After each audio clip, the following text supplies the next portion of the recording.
That day, the main character was playing his favorite game as usual. He was riding on a subway train and nothing strange was happening, well, almost nothing. Suddenly, a network connection error appeared on his phone screen, and the main screen started loading. Then the young man woke up. The smartphone screen still showed the network connection error and the main screen loading. Suddenly, the main character realized that for some time now he had been sitting on the floor. The hero raised his head and saw that he was not on a train or in the subway at all. The young man saw a throne room and people unfamiliar to him in front of him. He was sitting on some kind of magical seal, and next to him was another young man and a girl in a school uniform. An unknown young man reached out to the girl and asked if she was okay. The girl said that she was okay and then thanked him for his help. The girl grabbed her head and asked what was going on here.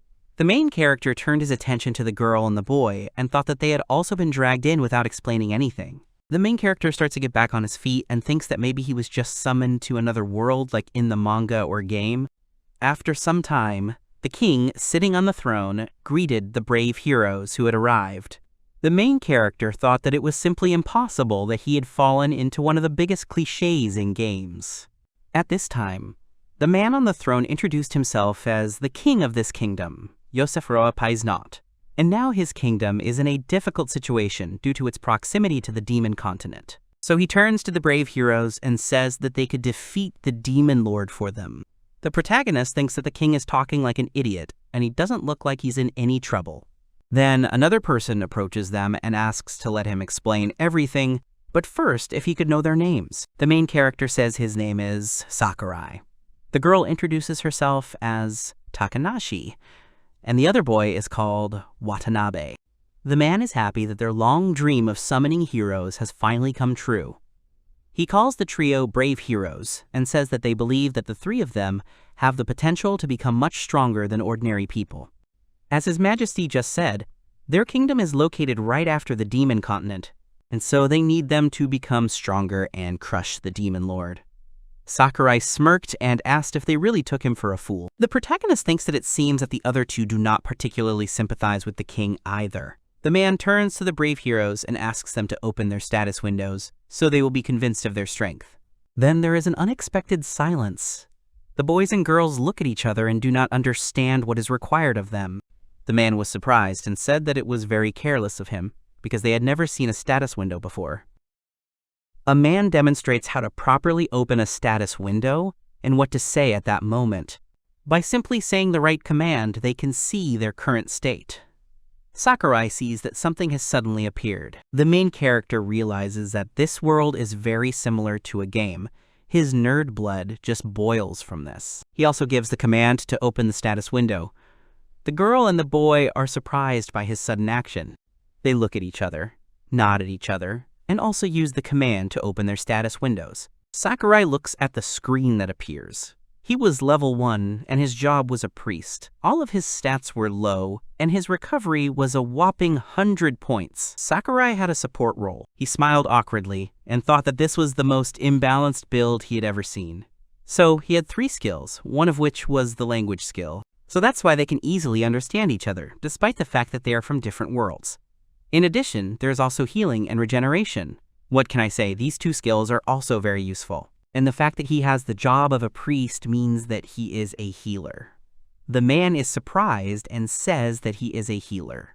This is a very rare hero. There is an advanced job for a healer here called a priest.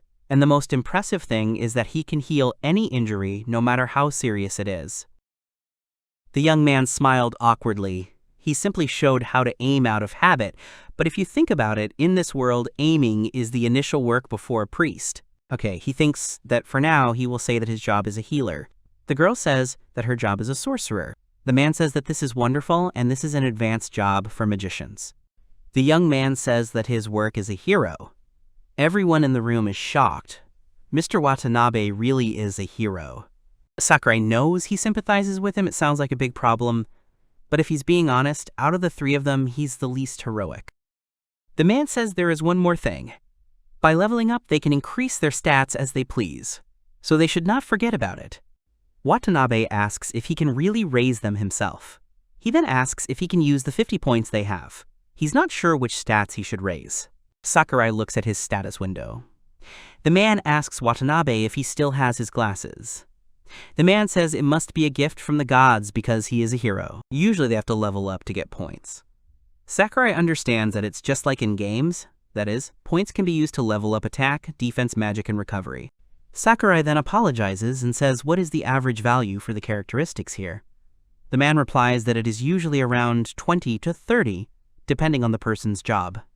If he manages to raise them above 50, then you become so strong that no one will object to you until you want to become a first-class master. Watanabe and Takanashi don't understand what they are talking about, but Sakurai is thinking at this moment. He thinks about 50 points, that his recovery has as many as 100. If 50 is enough to be called a master, then how strong is he with 100 points in recovery? He thinks he has legendary strength. Most likely, this is more than enough to never invest points in him again. He is not sure he should check it. The young man remembers his old scars, which he had after a traffic accident in childhood. Because of him, he never wore short-sleeved clothes. This is a perfect opportunity to test the skill. The young man looked around everywhere and used the treatment. Then he tries to feel his scar and realizes that it has completely disappeared. I guess this means that he can heal not only fresh wounds but also old ones. Then he thinks that he doesn't need to invest any more points in recovery. In that case, how should he distribute his points? Usually the first thing required of a healer is not to die, the second is to have a good position, and the last is to heal well. Usually people think to increase defense first, so as not to die so easily. He means that there is nothing wrong with the healer who first aggroes monsters, dying faster than his allies. However, this will be quite boring. Sure, defense is important, but he will still take damage from enemy attacks, and in the end, he will not have enough mana to heal both his allies and himself. So what is the right decision? The young man looks at his status window and starts putting in points. He thinks that he should just avoid everything, so he puts all 50 points into dodging. You can better support your allies if you don't take damage. It sounds weird, but this is the ideal path of a healer, according to the protagonist's theory. And the faster his allies defeat their enemies, the faster they can move forward. Takanashi turns to the boy and asks, addressing him by name, if he has finished distributing his points. The boy answers in the affirmative, and says that he has put everything into dodging. The man started shouting and asking what the boy just said. The men were asking if Sakurai had really put all his points into dodging. He should have put all of them into recovery if he was a healer. The man called the boy stupid and said that he would not be able to heal even a scratch and would be just a dead weight for the two. He asks why he did not consult him before. Sakurai was surprised and said that he thought he would be fine if he had 100 recovery points. The man continued to shout, asking if he had any brains at all. He told him that being a healer is a rare job. The king started shouting for them to throw this idiot into prison immediately. He says that this useless man is not worthy of being called a hero. The girl tried to stop his majesty and said that this was very wrong. She is sure that Sakurai had his reasons for doing this. The king starts shouting and asking how dare they tell him what to do. After some time, the young man was taken down to prison. The knights throw him into a cage and laugh, which one can only imagine, that such a useless healer as Sakurai exists. The man swings his fist at him and orders him to die. Sakurai tries to cover himself with his hands and then abruptly moves to the side and dodges. The guard even froze for a moment. He didn't understand how he could have missed. Sakurai also didn't understand what had happened. The man then also tries to hit Sakurai, but the boy dodges again and again. Another man asks the first man what he is doing. The man says he tried to punch this useless, stupid man in the face, but he somehow managed to dodge all the punches. The man told him to stop talking nonsense. Sakurai thinks it's because he put all his skills into dodging. The man swings his leg and asks what the useless aimer will do in that case. Suddenly, the man misses, and the young man dodges at that moment. They try to strike one blow after another, but misses. They did not understand what was happening and what was wrong with this guy, because he is just a healer. They both TSKED and said that it was very disgusting. They then locked the boy up and left. Sakurai laughed and said that it served them right, and then asked which of them was useless now, unlike the soldier who couldn't even hit the healer. Now he's trying to figure out what to do with it. First of all, they called him useless without even checking it. That wouldn't have happened if they'd checked his status window. Although the king was very aggressive, he thinks it is better to keep all this a secret for now, Now he needs to figure out how to escape from here. True, he believes that he will not be able to move freely outside. He was called to a rather problematic place. I wonder what those two are doing there now. The only thing he can say is that he now feels sorry for them. Probably. For now he will think about the future and test his skills. The young man opens his status window and thinks whether he should be injured to use healing. However, if possible, he would not like to harm himself. After all, the reason for choosing such a build is very simple. He does not want to get injured. So only regeneration is left. Regeneration is one of the basic spells from classic RPGs. He just uses regeneration on himself. The young man uses regeneration and feels a wonderful warmth, like during healing. He does not know how effective it is. He is interested in how many times he will be able to use this skill. Sakurai begins to use skill after skill. His body begins to be enveloped in warmth. He thinks that it feels like being tanned in the sun. He still doesn't feel any discomfort. It doesn't look like he's depleted his mana. There must be some limit to using this skill. Does this mean that his mana reserve is simply huge? If in this world, those who have 50 points in characteristics are considered strong, he wouldn't be surprised if he, who has 100 points in his stats, became the greatest healer in humanity. He's so glad that the king doesn't even know about it. He thinks there's no problem with his healing abilities. He would also like to have a more diverse skill besides healing and regeneration. But then again, he is still level 1, so maybe there will be a chance to raise it in the future. He closes the status and sighs. This warmth was very soporific. He thinks that he will wait a little longer before running away from here. But now he will sleep. Then two people come down into the chamber, a young man and a young woman. The young man says that he is surprised that Sakurai can sleep in such a place. The girl says that he must be very tired after everything that happened to him. The young man says, laughing, that he has nothing to say. Then the girl wakes him up and says that he is a sleepyhead. Then the young man wakes up and rubs his eyes. Sakurai wakes up and wishes Watanabe and Takanashi good morning. The boy was dressed in a knight's uniform and the girl in a beautiful dress. The young man says that the king has agreed to release him from prison, so they should leave this place quickly. Sakurai smiles and says thank you very much to them. The three of them have been summoned to a completely different world, where a level system like an RPG is the norm. Watanabe asks the boy how he feels, and if everything is okay with them. Sakurai says that he is perfectly fine. Then they enter the room, and the young man is surprised that everything here is completely shining, and on the wall there is a picture of the current king. Watanabe apologizes and says that it is a little annoying. Sakurai says that he, frankly, doubts the sanity of the designer.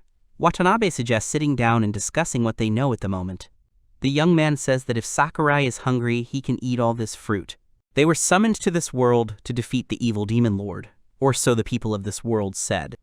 According to the king, it looks like they will send them home after they defeat the demon lord. Moreover, they will be returned to the exact time and place where they were originally, as if nothing had happened. Sakurai says that it sounds very vague. The girl answers positively and says that they dared to live in luxury when they trust a bunch of complete strangers with such an important mission. Watanabe says that even if they defeat the demon lords in the future, there's a chance they won't want to send them home. Sakurai says he was worried the boys would believe the king's strange story. The boys and girls shake hands. Watanabe says he thinks he is not so easily influenced. Sakurai says that it seems that they are his true allies. Watanabe says that from now on the boy can just call him Ren, and the girl says that she would be happy if her name were Ruri. Sakurai suggests calling him Hiroki. Sakurai thinks that these are his comrades. He had them in the games, of course, but this is the first time he meets them in real life, and he hopes that they will get along well. In any case, even if they can't trust the people here, he still thinks it will be better for them if they maintain good relations with his kingdom. Ren says that he means that if they have a way to summon someone to this world, they should also have a way to send them back. The girl says that if asked, she is more interested in other races. Sakurai asks again and clarifies about other races. The girl replies that she heard that the inhabitants of this world can be more or less divided into 3 races. They are currently in the kingdom of Paisnot, which is located on the human continent of Loquat. In addition, there is also the continent of Apricot, where the demons and beastmen live who live on the continent of Tangerine. However, there is a chance that they can find clues on other continents, especially on the continent of Apricot, where demons live who are very good at magic. What path should they take now? Sakurai asked them if they had been explained how skills worked. The boy and girl gave positive answers. Ren replied that it seemed like there were 3 types of skills in this world. The first is passive skills. Such skills are active all the time, for example, their knowledge of the language. The next type is combat skills. They are activated by wearing special equipment, armor, or weapons, such as creating flames when you swing your sword. Their strength depends on your defense and attack level. The skills he has are of this type. And the last kind is magic skills. With these skills, they can use the mana inside them and turn it into magic. Simply put, Ruri and Sakurai's magic is an example of such skills. The strength of such skills depends on the level of their magic and recovery. Sakurai understands and says that this means he won't be able to become a jack-of-all-trades so easily. It was now clear that they had to find out some information from the humans as well. But still, he couldn't shake the feeling that there must be clues in the other kingdoms. But how should he tell them about it?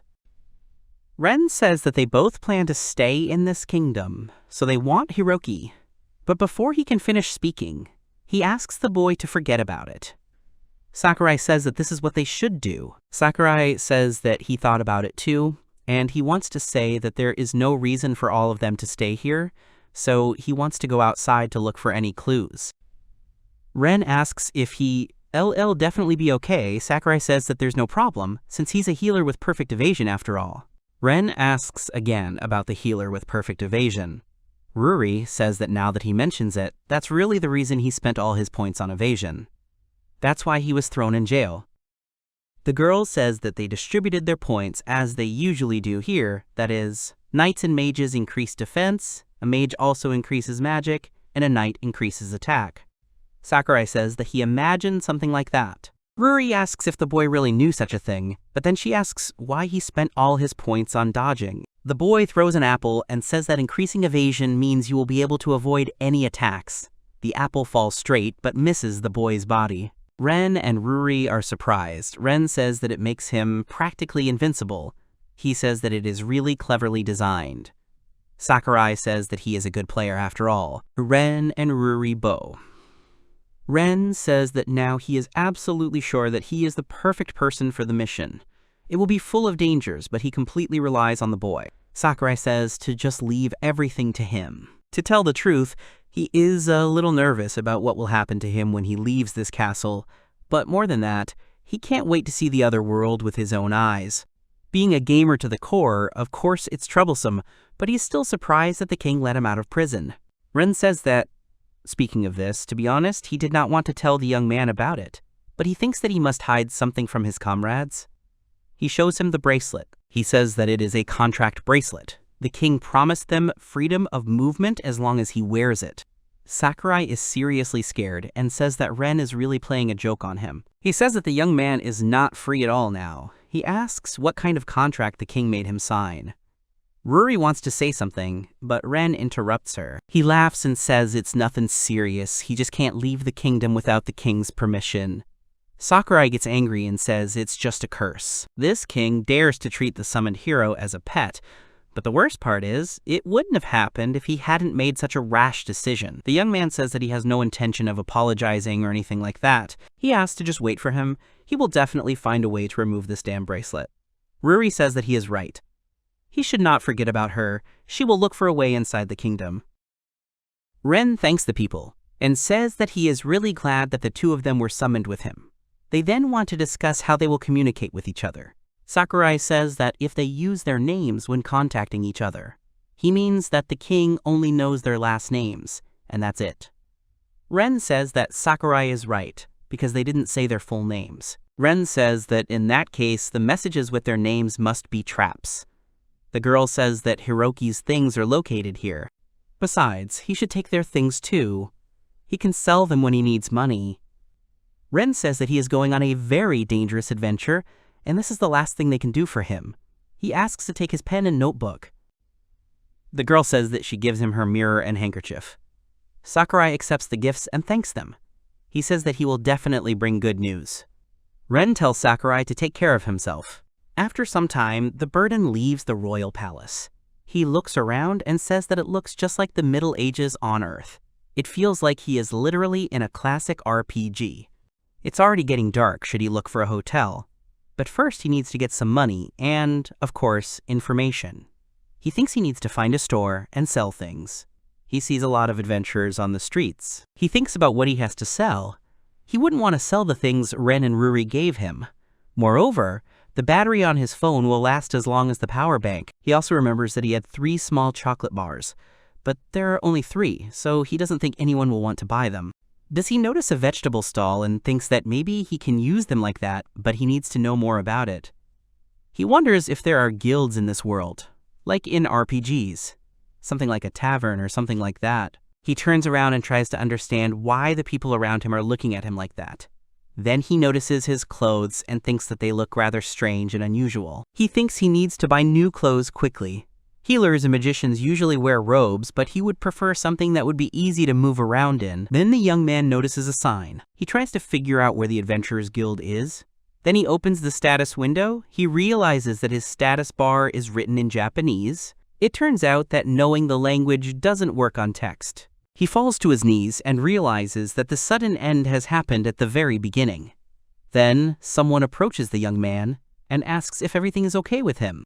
Sakurai says that he does not know where the guild is located. In front of him he sees a cute girl who asks him if he is lost. Then Sakurai realizes that he is being helped like a little child, and it is so embarrassing. The girl says that in fact she also lost her friends. The girl says that she thinks that she and the boy are in the same boat. She also heads to the Adventurers Guild. The young man then asks if the girl is a mage. She answers yes, then says that she recently defeated the slimes on her first mission, and she was returning back to get her reward. The young man realizes that he can earn money by fighting. Then Sakurai says that he understands everything, and then suggests that they look for a guild together. The girl agrees, but then someone from the wall calls her Tina. They said from the wall that they found her. Sakurai asks the girl if these are her friends. The girl gives a positive answer and says that Floyd and Dine are calling them. They shouted that they were very worried after she suddenly disappeared. The boy then asks Tina who is next to her. The girl says that it is another lost child. The boy says that he is glad to meet her, and his name is Hiroki. Tina says that the boy is looking for a guild. Then a man comes up and says he can come with them. The man says his name is Floyd, and he is an adventurer. The young man next to him says his name is Dine. The girl extends her hand and says that her name is Tina and she is glad to meet her. Sakurai shakes the girl's hand and says that the feeling is mutual. The man points his hand and calls Sakurai in that direction. At this time, Dine asks Tina if she is okay. Then he shows the young man one place and says that it is the strangest building in the area and he cannot miss it. The man says that this is the Adventurers Guild. Sakurai asks if this is an Adventurers Guild. The man answers positively and says that it looks very reliable. After all, in case of an emergency, it will become their headquarters. The man laughs and says he's not sure a dragon can't get in. Sakurai asks if monsters can really get into the city. The man answers in the negative, and then says that the last time this happened was about 100 years ago. Sakurai says that he understands everything, and then thinks that he should hurry up and raise his level, just in case. Then they enter the Adventurers Guild. He is happy that he is here, and every gamer would dream of being here. The man says that they are now going to report on the completion of the task, and then he asks if he really needs to register now. Then he needs to go in that direction to the left counter. He tells him to let him know if he needs anything. Then the girl at the reception says her name is Hala, and then she asks how she can help the boy. He thinks that it really is a beast man. Her cat ears are twitching cutely, which means that there is also one beast man in the human kingdom. Her ears, and says that it is very rare to see beastmen here, but unfortunately, she is a half-breed. Sakurai apologizes for looking at the girl like that. She says that everything is fine and everything is okay. The young man says that his name is Hiroki, and he would like to become an adventurer. The girl asks if he is really here to register, then she will explain everything to him. The young man agrees with the girl. The girl says that usually the Adventurers Guild, in relation to the 3 continents, is a neutral force, and in their ranks there are many representatives of any race, because anyone can join. Sakurai asks if there really are demon adventurers here too. The girl agrees. The girl says that after the young man registers, he can take as many tasks as he wants. They can be taken from that wall over there. The young man says that, to tell the truth, he cannot read. The girl tells the young man not to worry, because he can get advice on assignments right at the counter, like those people. The girl asks the young man to be extremely careful when choosing tasks. There were many who said goodbye to life because they took on more than they could handle. The boy thinks that the girl is right, and no matter how much this world is like a game, it will all be over if he dies. The girl thinks that's it, and the boy can register. Sakurai agrees. Then the girl hands over a piece of paper and says that the young man, in this case, must fill out this form and pay a 3,000 lata fee. Sakurai is surprised and thinks that it is not free.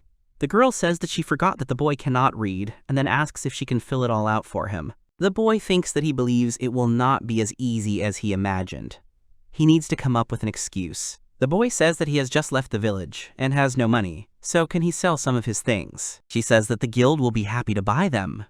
She asks what the young man wants to sell, but the girl says that this one has very bright packaging, and they have never seen anything like it before. The young man says that this sweet is called chocolate. The girl says that she is very sorry, but she is afraid that it will be difficult to exchange it for money. The young man says that, in that case, would the girl like to try one chocolate bar? If she likes it, he'll give her the rest, but she'll pay a registration fee in return. If she doesn't like it, he won't ask for money for what she ate. The girl says she thinks one chocolate bar won't hurt her. The girl sniffs the chocolate and says that she has never smelled anything like it before. The girl chews the chocolate and feels nothing. However, then she starts shaking all over and says that it is simply incredible. Sakurai says that he is glad that the girl liked it. The girl says that the chocolate bar began to melt immediately as soon as she put it in her mouth. In addition to being a little bitter, it is also sweet. The girl says that they have agreed and she will pay the registration fee and buy the rest. Sakurai thanks her for her help. The girl then asks if she can find out the boy's profession and his fighting style. The boy says that he is a healer, and he put most of his points into recovery and evasion. The girl fills out the papers that the boy is a healer, and then his characteristics, but the pen trembles when she hears about evasion. The girl asks if the boy is serious about evasion. Sakurai asks the girl not to worry about recovery as well. The girl says that according to the boy, he is a healer who has invested very valuable points into evasion. The girl apologizes for being rude and asks if he has a group.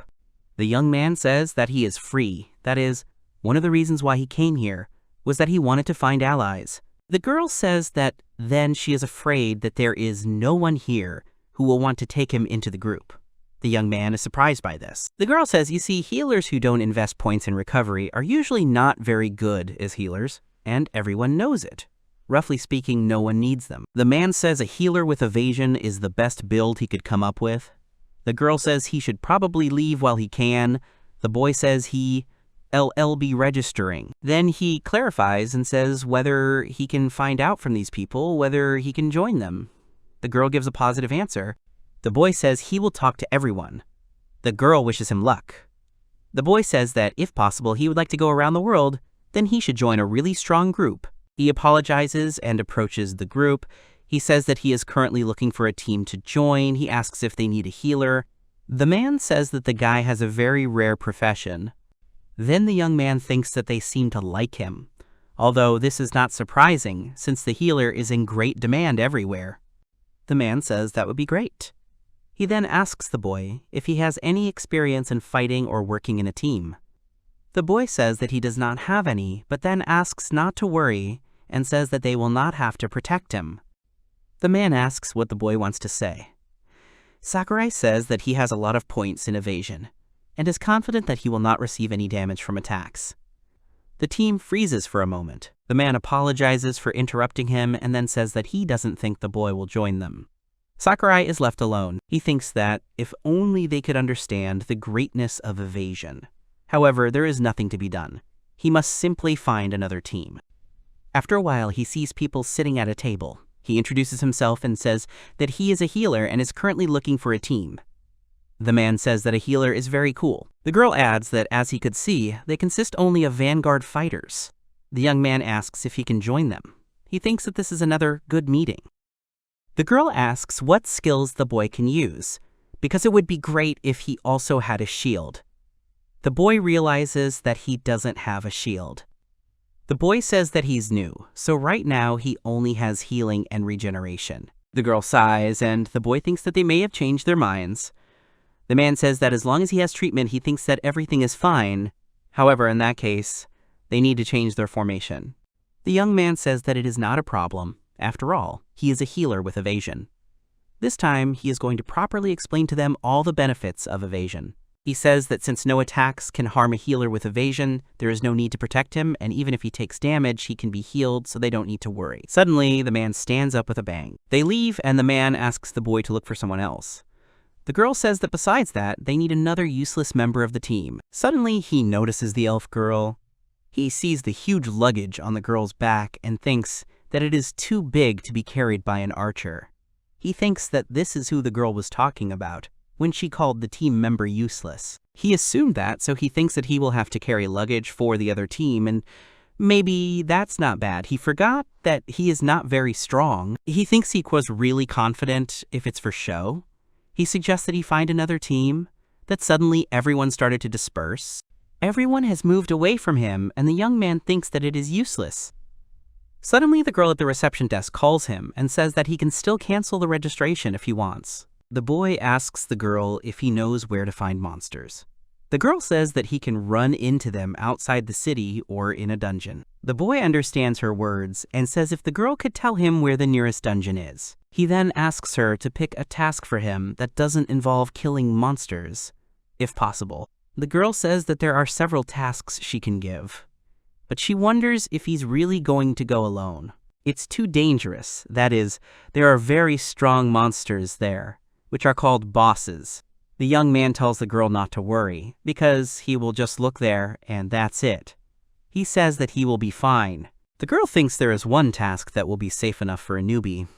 The dungeon is called the Stone Dungeon, and it is located near the city. His task will be to bring some herbs from there. The guild will buy all the herbs she brings, and there is no time limit on this quest. The young man agrees to take it. The girl says that, in any case, although it is possible to complete the task without fighting, the young man will still be subject to attacks by monsters. The boy runs away and says that he thinks he will be perfectly fine, so he ran. The girl tells the boy to be careful. Sakurai says that he didn't even know that the sun had almost set. Normally he would still call it day, but now he is in dire need of money. Now he will go to the dungeon and collect herbs there, then sell them and rent a room with the money from the sale. Besides, he got some sleep in prison, so he thinks a night without sleep won't be a problem. Then he sees a stone dungeon. It looks like there's no one there. He thinks he'll just go in first. He goes inside the dungeon and says that he now understands.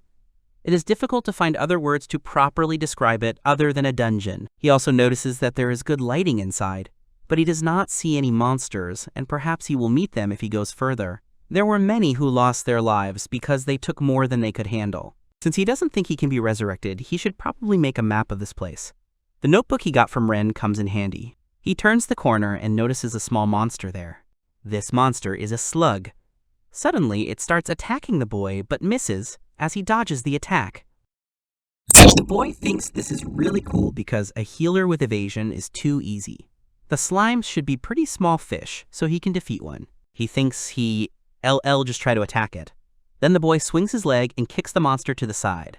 However, the slime takes no damage. He forgot that he only has 1 point in attack. He bets he could easily defeat this monster if he dealt even a little damage.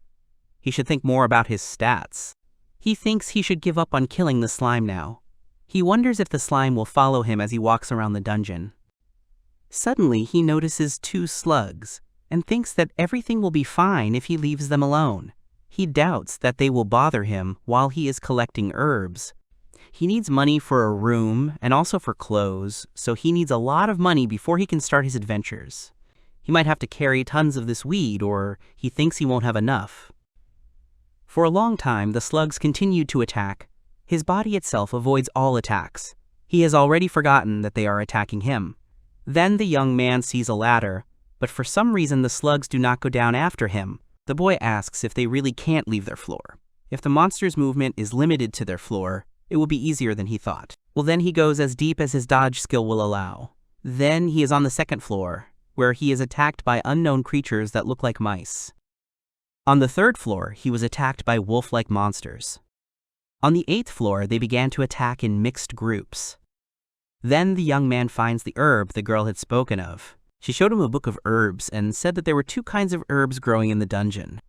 The first kind was called painkiller herb, and the second, more valuable, medicinal herb. Just as the girl had said. Now was a great time to gather some herbs. He collects plants and says that it looks like another kind of plant is growing somewhere else. He decides to go further. Arriving at the 10th floor, he notices that the floor looks more majestic. Perhaps he will be able to collect more grass here.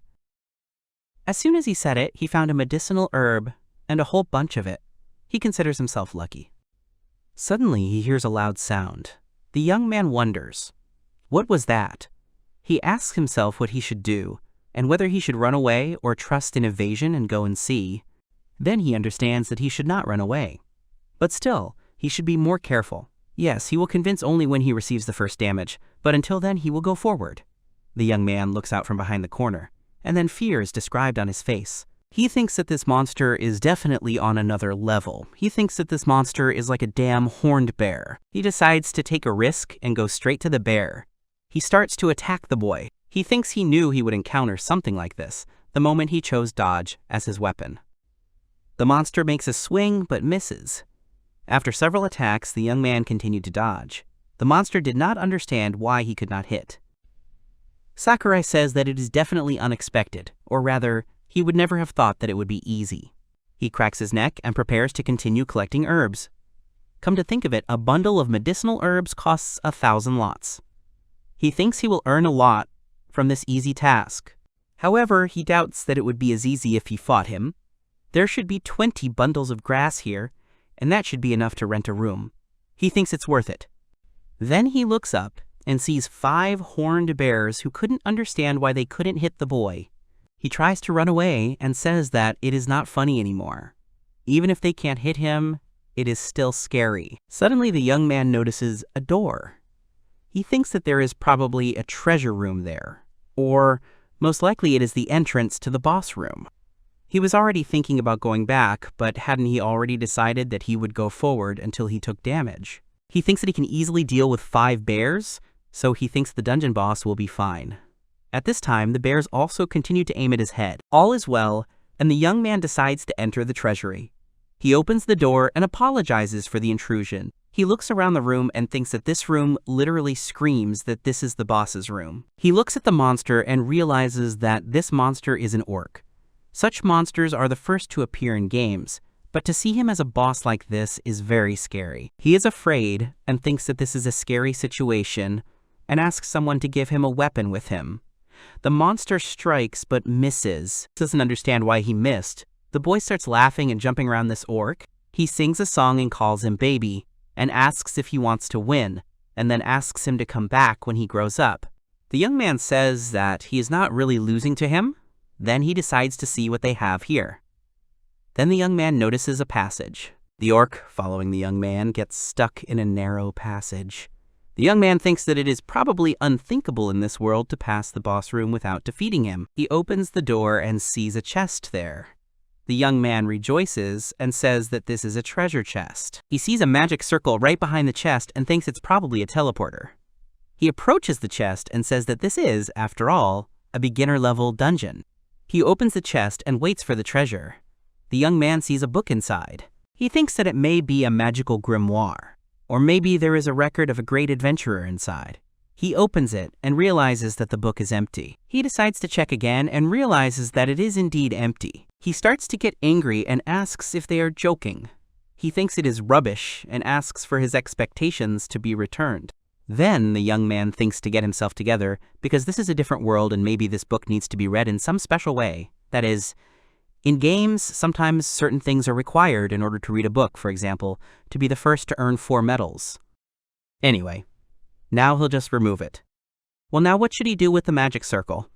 He thinks it's a teleporter, and should he go in or out? A sign pops up asking whether he agrees to enter the magic circle or not. The young man thinks that if he doesn't try, he won't know. He stands on the magic circle and begins to teleport somewhere. He noticed that he had moved right to the entrance to the dungeon, and it was already morning. It was simply unbelievable. His hands are shaking a little. He says that now he must return to the guild and show what he has obtained. Suddenly, someone from the side told Lucia to move. He looks around and says that there are many people here, from newbies to veterans. At this time, the elf that the young man met earlier jumps out. The young man thinks that this is a little more difficult than playing games all night, but the experiment was a great success. After some time, the young man comes to the Adventurers Guild. He is met by the administrator girl. She says that she is very glad that he gave up the crazy idea of going alone. The young man says that he did not refuse.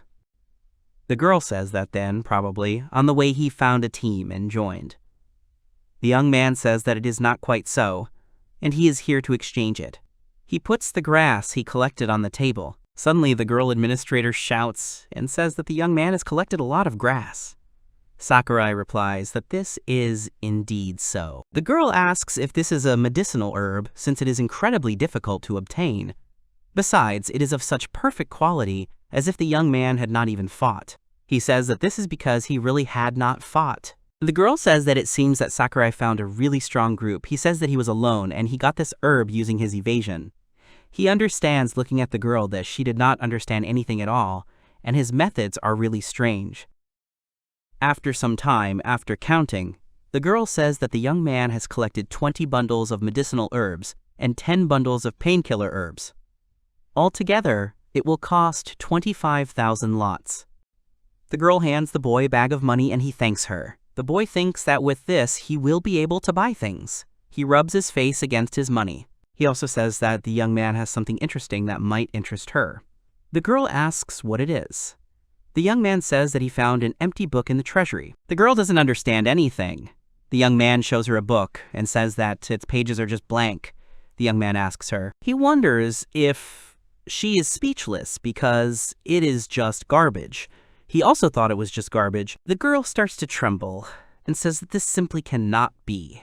She holds a real book of skills in her hands. The young man is also surprised by this. The boy says that he can get the skill, but isn't it empty? The girl says that it is empty, and the brown cover is the least valuable kind. But even so, this book costs 10,000 lots. The young man asks if it is true, but the girl tells him that she is not joking. The girl is thinking about using it or selling it. That is the question. The young man says that of course he will use it. A new skill is more valuable than money. The girl offers to teach him how to use this book. First, he must place his hand on the cover. The boy agrees. Then she says that the boy must use any skill he has. The book will absorb his mana, and he will gain a new skill. Then the young man uses healing, and the aura from the book covers his entire body. Finally, the young man gets a new skill, a shield. He realizes that he heard a voice in his head. He remembers the girl who said that if the boy had a shield, he would be able to relax. If he were in a group, this skill would be very useful, but he doesn't have a group. The girl asks if he got the skill. The boy says that he got a new skill. The girl congratulates him, and the boy thanks her for it. The girl says that she thinks Hiroki will become a great adventurer, even though he tried all day yesterday to join the group, but he shows amazing growth. Then she approaches him suspiciously, and says that those sweets called chocolate were very strange. She wonders what he is like. The boy thinks to himself that he is one of the heroes summoned from another world, but he cannot say it, so he says that he is an ordinary boy from a neighboring country. From a country called Japan. He tells the girl that it is time for him to go, so he thanks her as he leaves. She tells him that if the young man needs anything, he can come to her for advice. Now, before heading to the hotel, he would like to try something. The young man smells a pleasant smell. Suddenly, the man from the shop says, "Is the man really hungry? He has some great shashlik here." The young man says that the man is right, because he spent the whole night in the dungeon without food or water. He will take a couple of kebabs.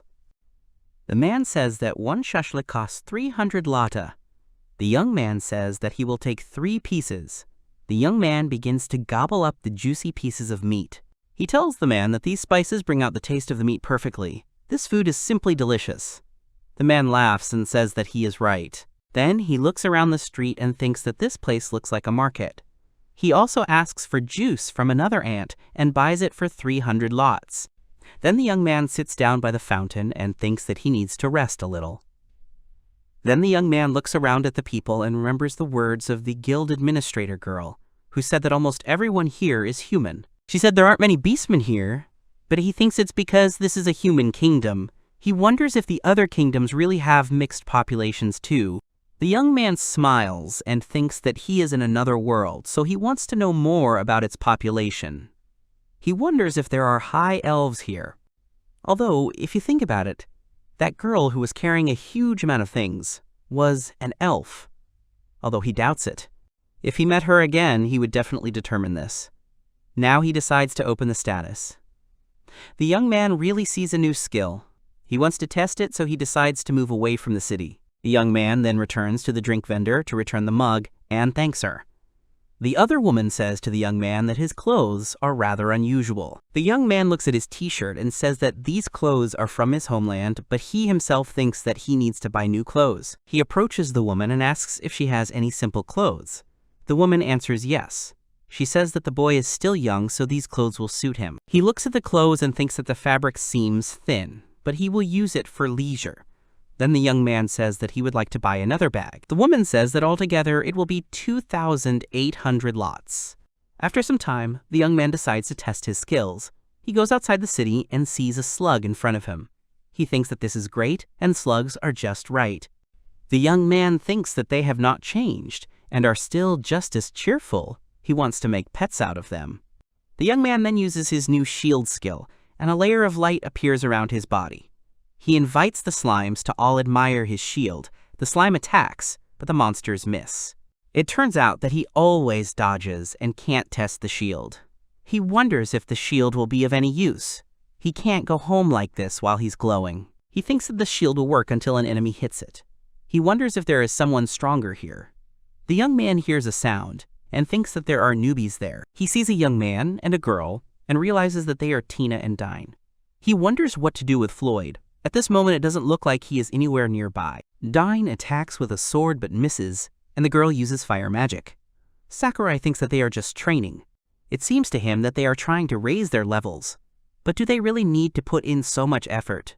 Although he does not know the norms of this world. The slug then attacks and hits Dine straight, causing the boy to fall. Sakurai is scared by this. The slug then attacks Tina. The boy thinks he should help her, then immediately uses a shield. Suddenly, a layer of light appears around the girl, and the slug bounces off it. The girl is surprised, and the boy realizes that his skill works on others too. Dine yells at the girl to attack. The girl agrees and uses her ability, summoning fire. The slug dies. Dine sighs, and says that they somehow did it. The young man sighs with relief, and says that now it is time to leave quietly. Then the girl notices something shining in the bushes and calls Hiroki. The young man comes out of the bushes. The girl says that it was really Hiroki who saved them, and she thanks him. Dine is also happy about the young man. The young man greets the girl, and thinks to himself that he is very glad that he saved them. Den says that he can call them simply by their names. The young man asks if they are sure, to which Tina replies that she agrees. The boy says he thinks it's a bit difficult with someone older than you, but they can just call him Hiroka. Dine asks about age and says, aren't they the same age? He says he's 15, and Tina says she's 13. Sakurai says he's 19. They are very surprised. Sakurai thinks that he looks younger than his age, and that is problematic. Dine says that it is surprising because they are about the same height, so he thought that they were about the same age. Then Dine starts screaming that Hiroki is in danger.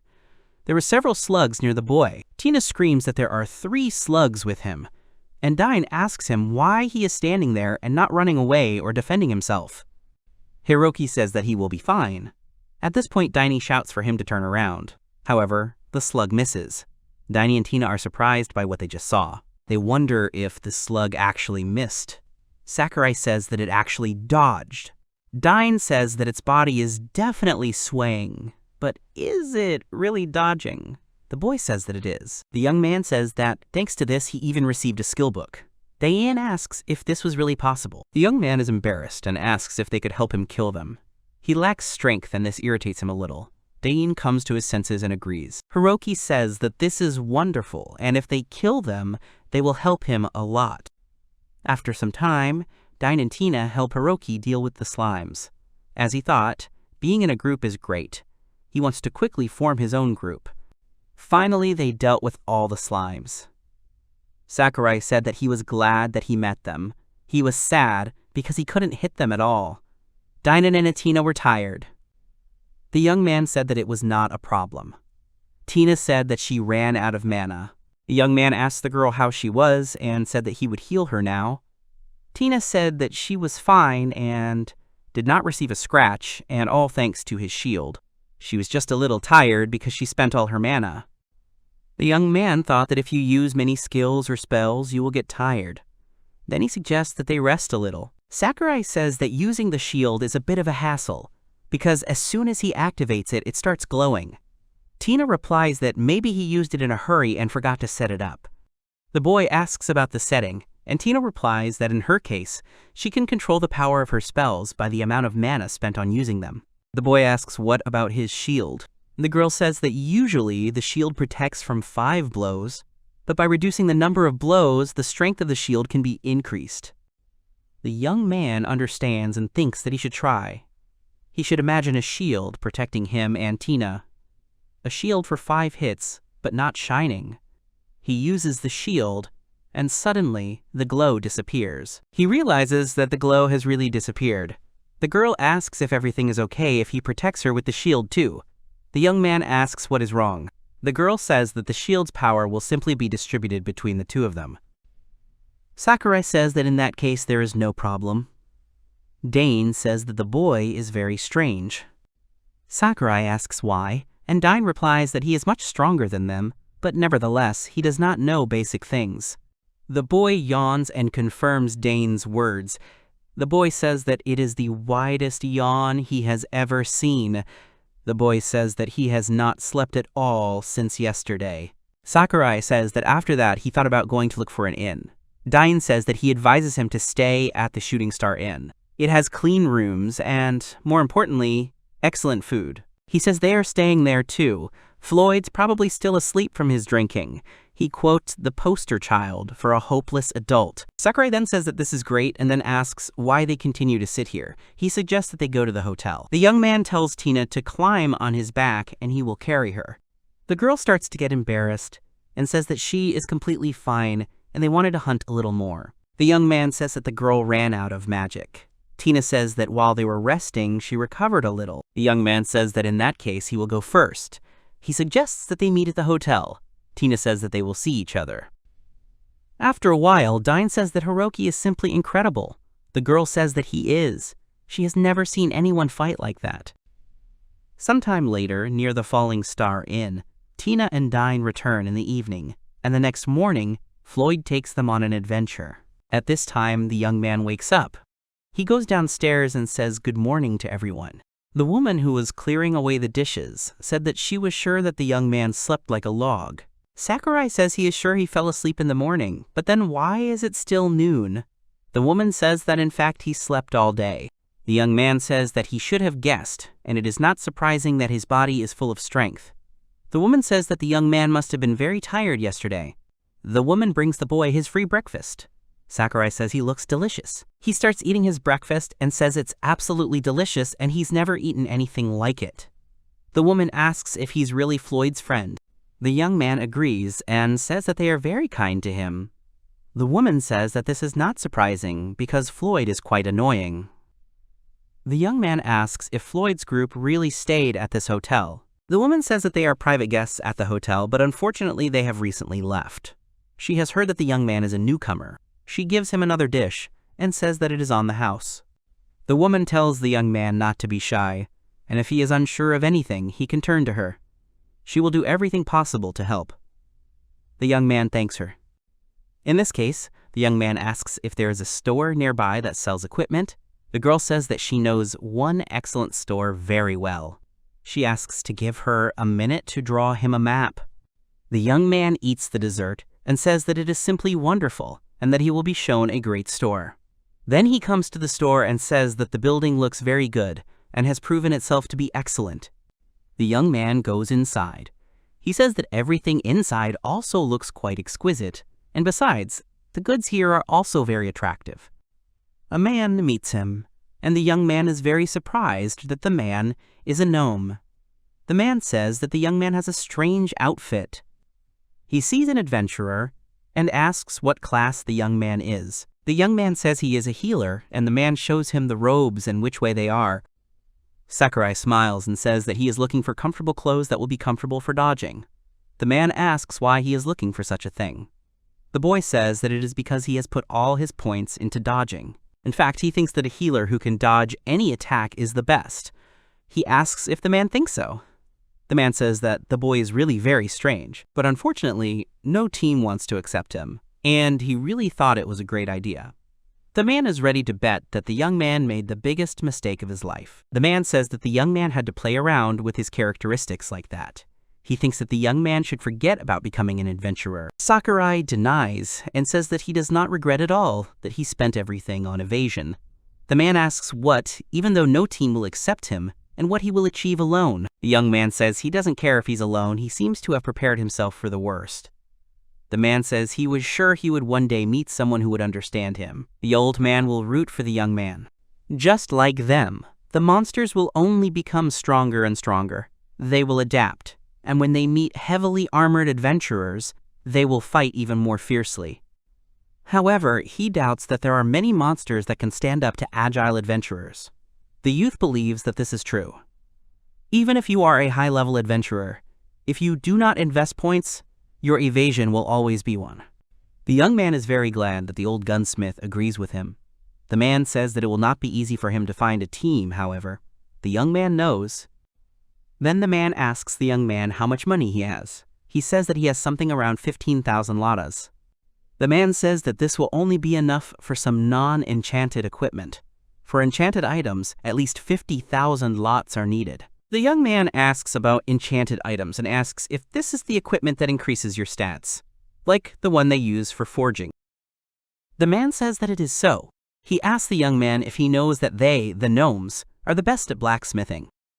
The young man begins to beam and thinks that he knew all along that he was a real gnome. But what's more important is that he didn't know there was enchanted equipment here. The man says he should try touching them. He'll understand what the man is talking about. The boy touches them and sees that the armor has +3 points to defense. The boy asks the man if he has anything that increases evasion. The man asks if the boy really thought he had such junk. Sakurai asks again, but the man tells the man not to look at him like that.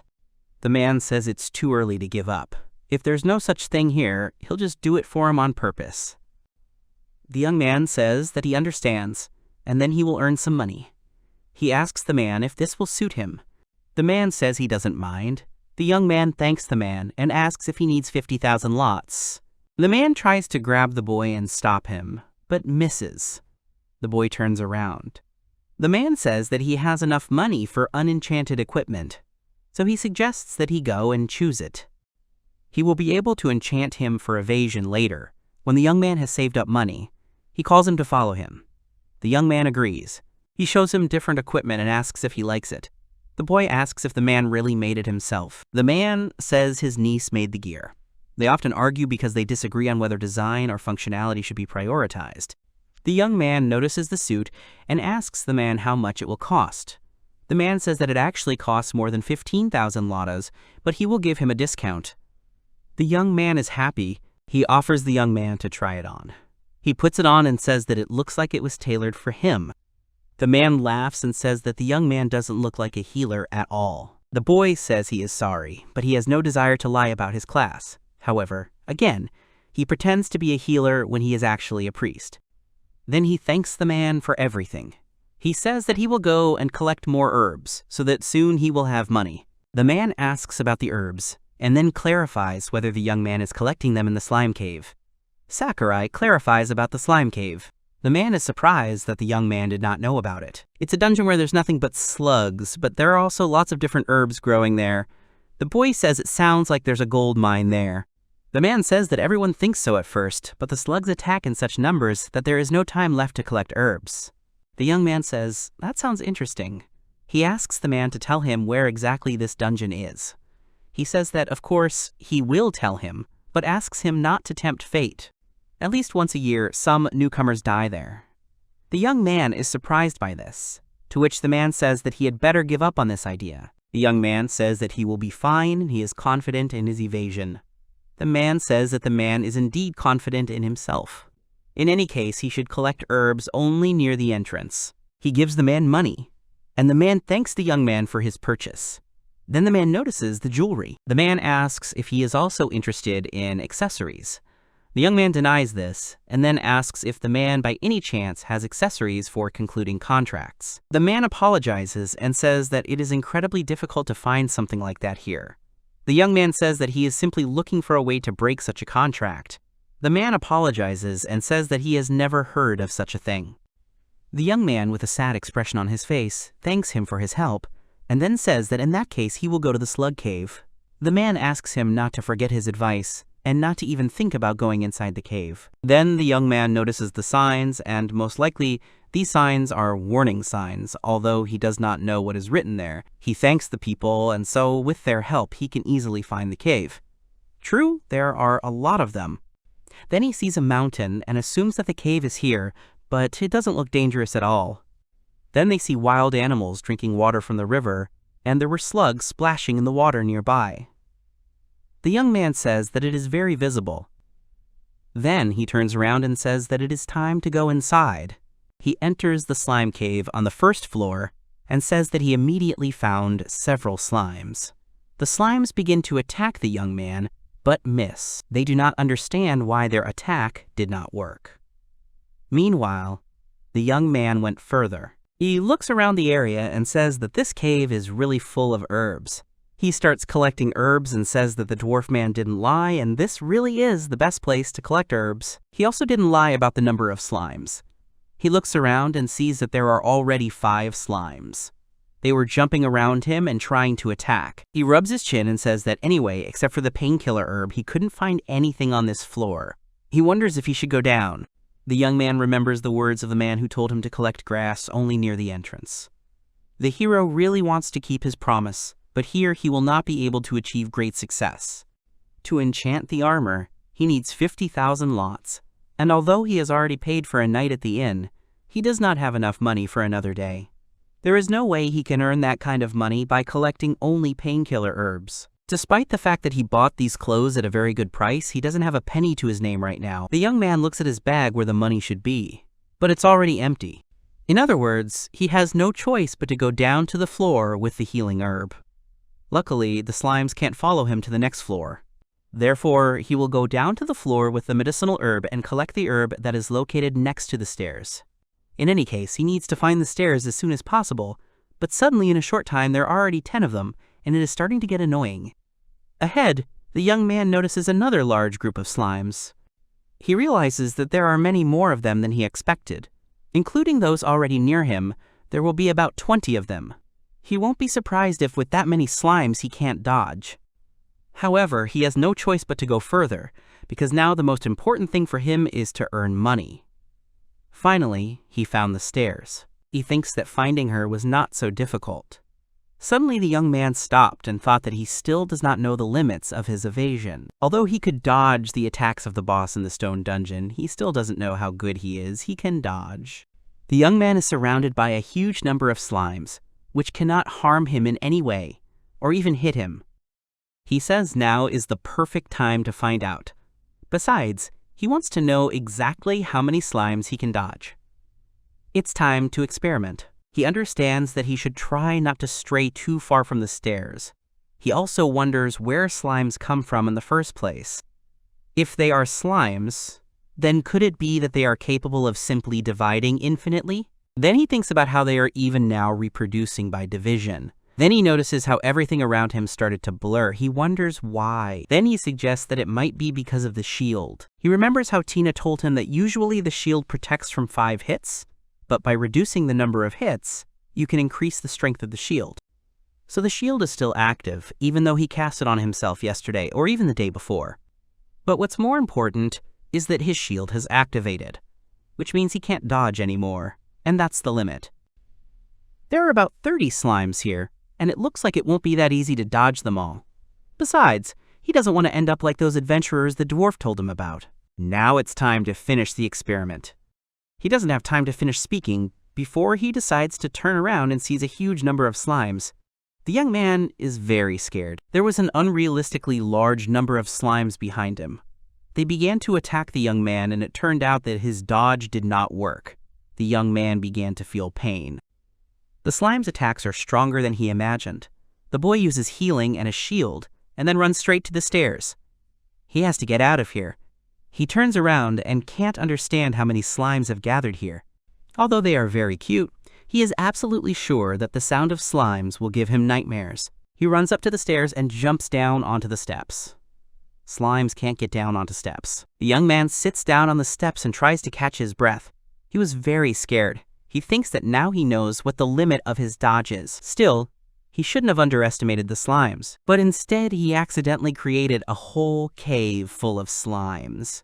The young man then goes to the second floor of the cave and says that it is quite strange that since he went down to this floor, he has not seen a single slime and there is only medicinal grass here.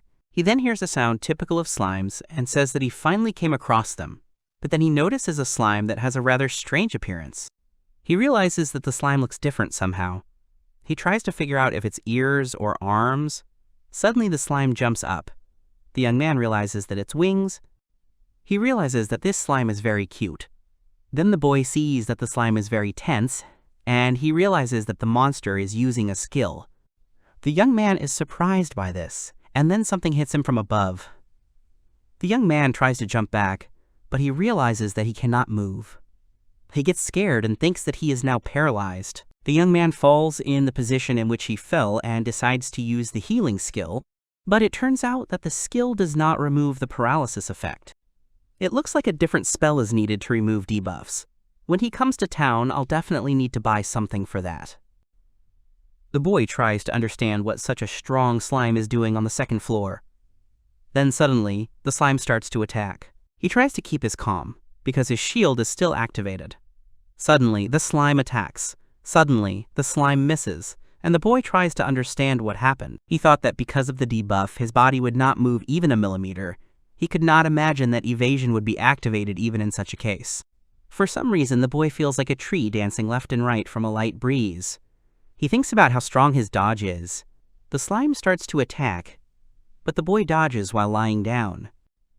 After some time, the slime is already exhausted. The young man asks the evasion to see what it has done. The poor slime's pride was completely trampled. But as much as he wanted to feel sorry for this slime, the paralysis effect was almost over. Once that happened, he would win this battle. At this time, the slime flies up into the air again and uses its skill at full power. It hits the young man again and he says, "What? Again?" So he just waited for the debuff effect to weaken. Slime thought that this time he would definitely succeed, and he perked up. The young man wondered if this would really go on forever. Then the only thing that awaits the young man is death by starvation. He screams that he will not allow this to happen, but even so, he has no way to attack the slime, so what should he do? Then the boy sees someone in the distance. People say that they need to stop because it is too dangerous here. Another person says, "Everything is fine." The main character understands that there is someone here. He is very happy and then screams, calling for someone to help him. These people turned out to be Floyd, Dine, and Tina. The girl is the first to notice Hiroki and calls him. Floyd asked if it was really Hiroki. The young man called Tina, Dane, and Floyd, and even started crying. He says that it turns out that he and Floyd were able to get here. He says that God will bless Floyd. The man asks what the young man is doing here alone, because it is very dangerous here. Floyd began asking the recumbent Sakurai if he was okay. The young man replied that he was hardly okay. The boy then yelled at Floyd to be careful, because this slime could fly. The man realized that this slime was the one that defeated Hiroku. He just felt like this slime was a little too much for him. Floyd tells Hiroka not to worry, they will take care of him now. He tells Diane to check the surroundings and Tina to use fire. The boy and girl accepted the commands. Suddenly, a slug starts attacking Sakurai. Floyd yells at him to be careful, but the boy deftly dodges it. Floyd froze for a second and didn't understand how he was able to dodge. Dine said that the boy actually saw it for the first time. Tina said that Hiroki was a real master of dodging, and Dine called the boy very strange. The man looked at the slug, who was struggling and crying because he couldn't hit the boy. The man said that they would tell him everything later. First, he lunges and says they need to knock some slime out. He swings and attacks the slime. He jumps back, and Tina attacks with a fire spell. The man hits the slime again and tells it not to even think about attacking Hiroki. The slug is thrown from side to side. It attacks Hiroki at the same time, but the boy continues to dodge. He thinks that despite the damage it received, the slug is still alive. The young man realizes that he seems to have underestimated it. The slug continues to try to attack people. At one point, it flies towards Floyd. The man is afraid to dodge, but the slug attacks him. Hiroki watches all this and uses his healing ability. A pleasant aura envelops Floyd's body. The man thanks the young man for his help and treatment. The man then attacks the slime. It flies away. The slime falls to the ground and does not get up again. Finally, the flying slime has been defeated. Dine and Tina are happy that they have succeeded. Floyd approaches the young man and helps him turn over. The protagonist thanks them for their help. Floyd is glad that the young man is okay. Floyd takes the boy on his shoulder and says that they are now returning. After some time, Tina gives Sakurai a potion for paralysis and asks how he feels. Suddenly, the boy jumps up because the potion is very bitter. Floyd offers to give him some water.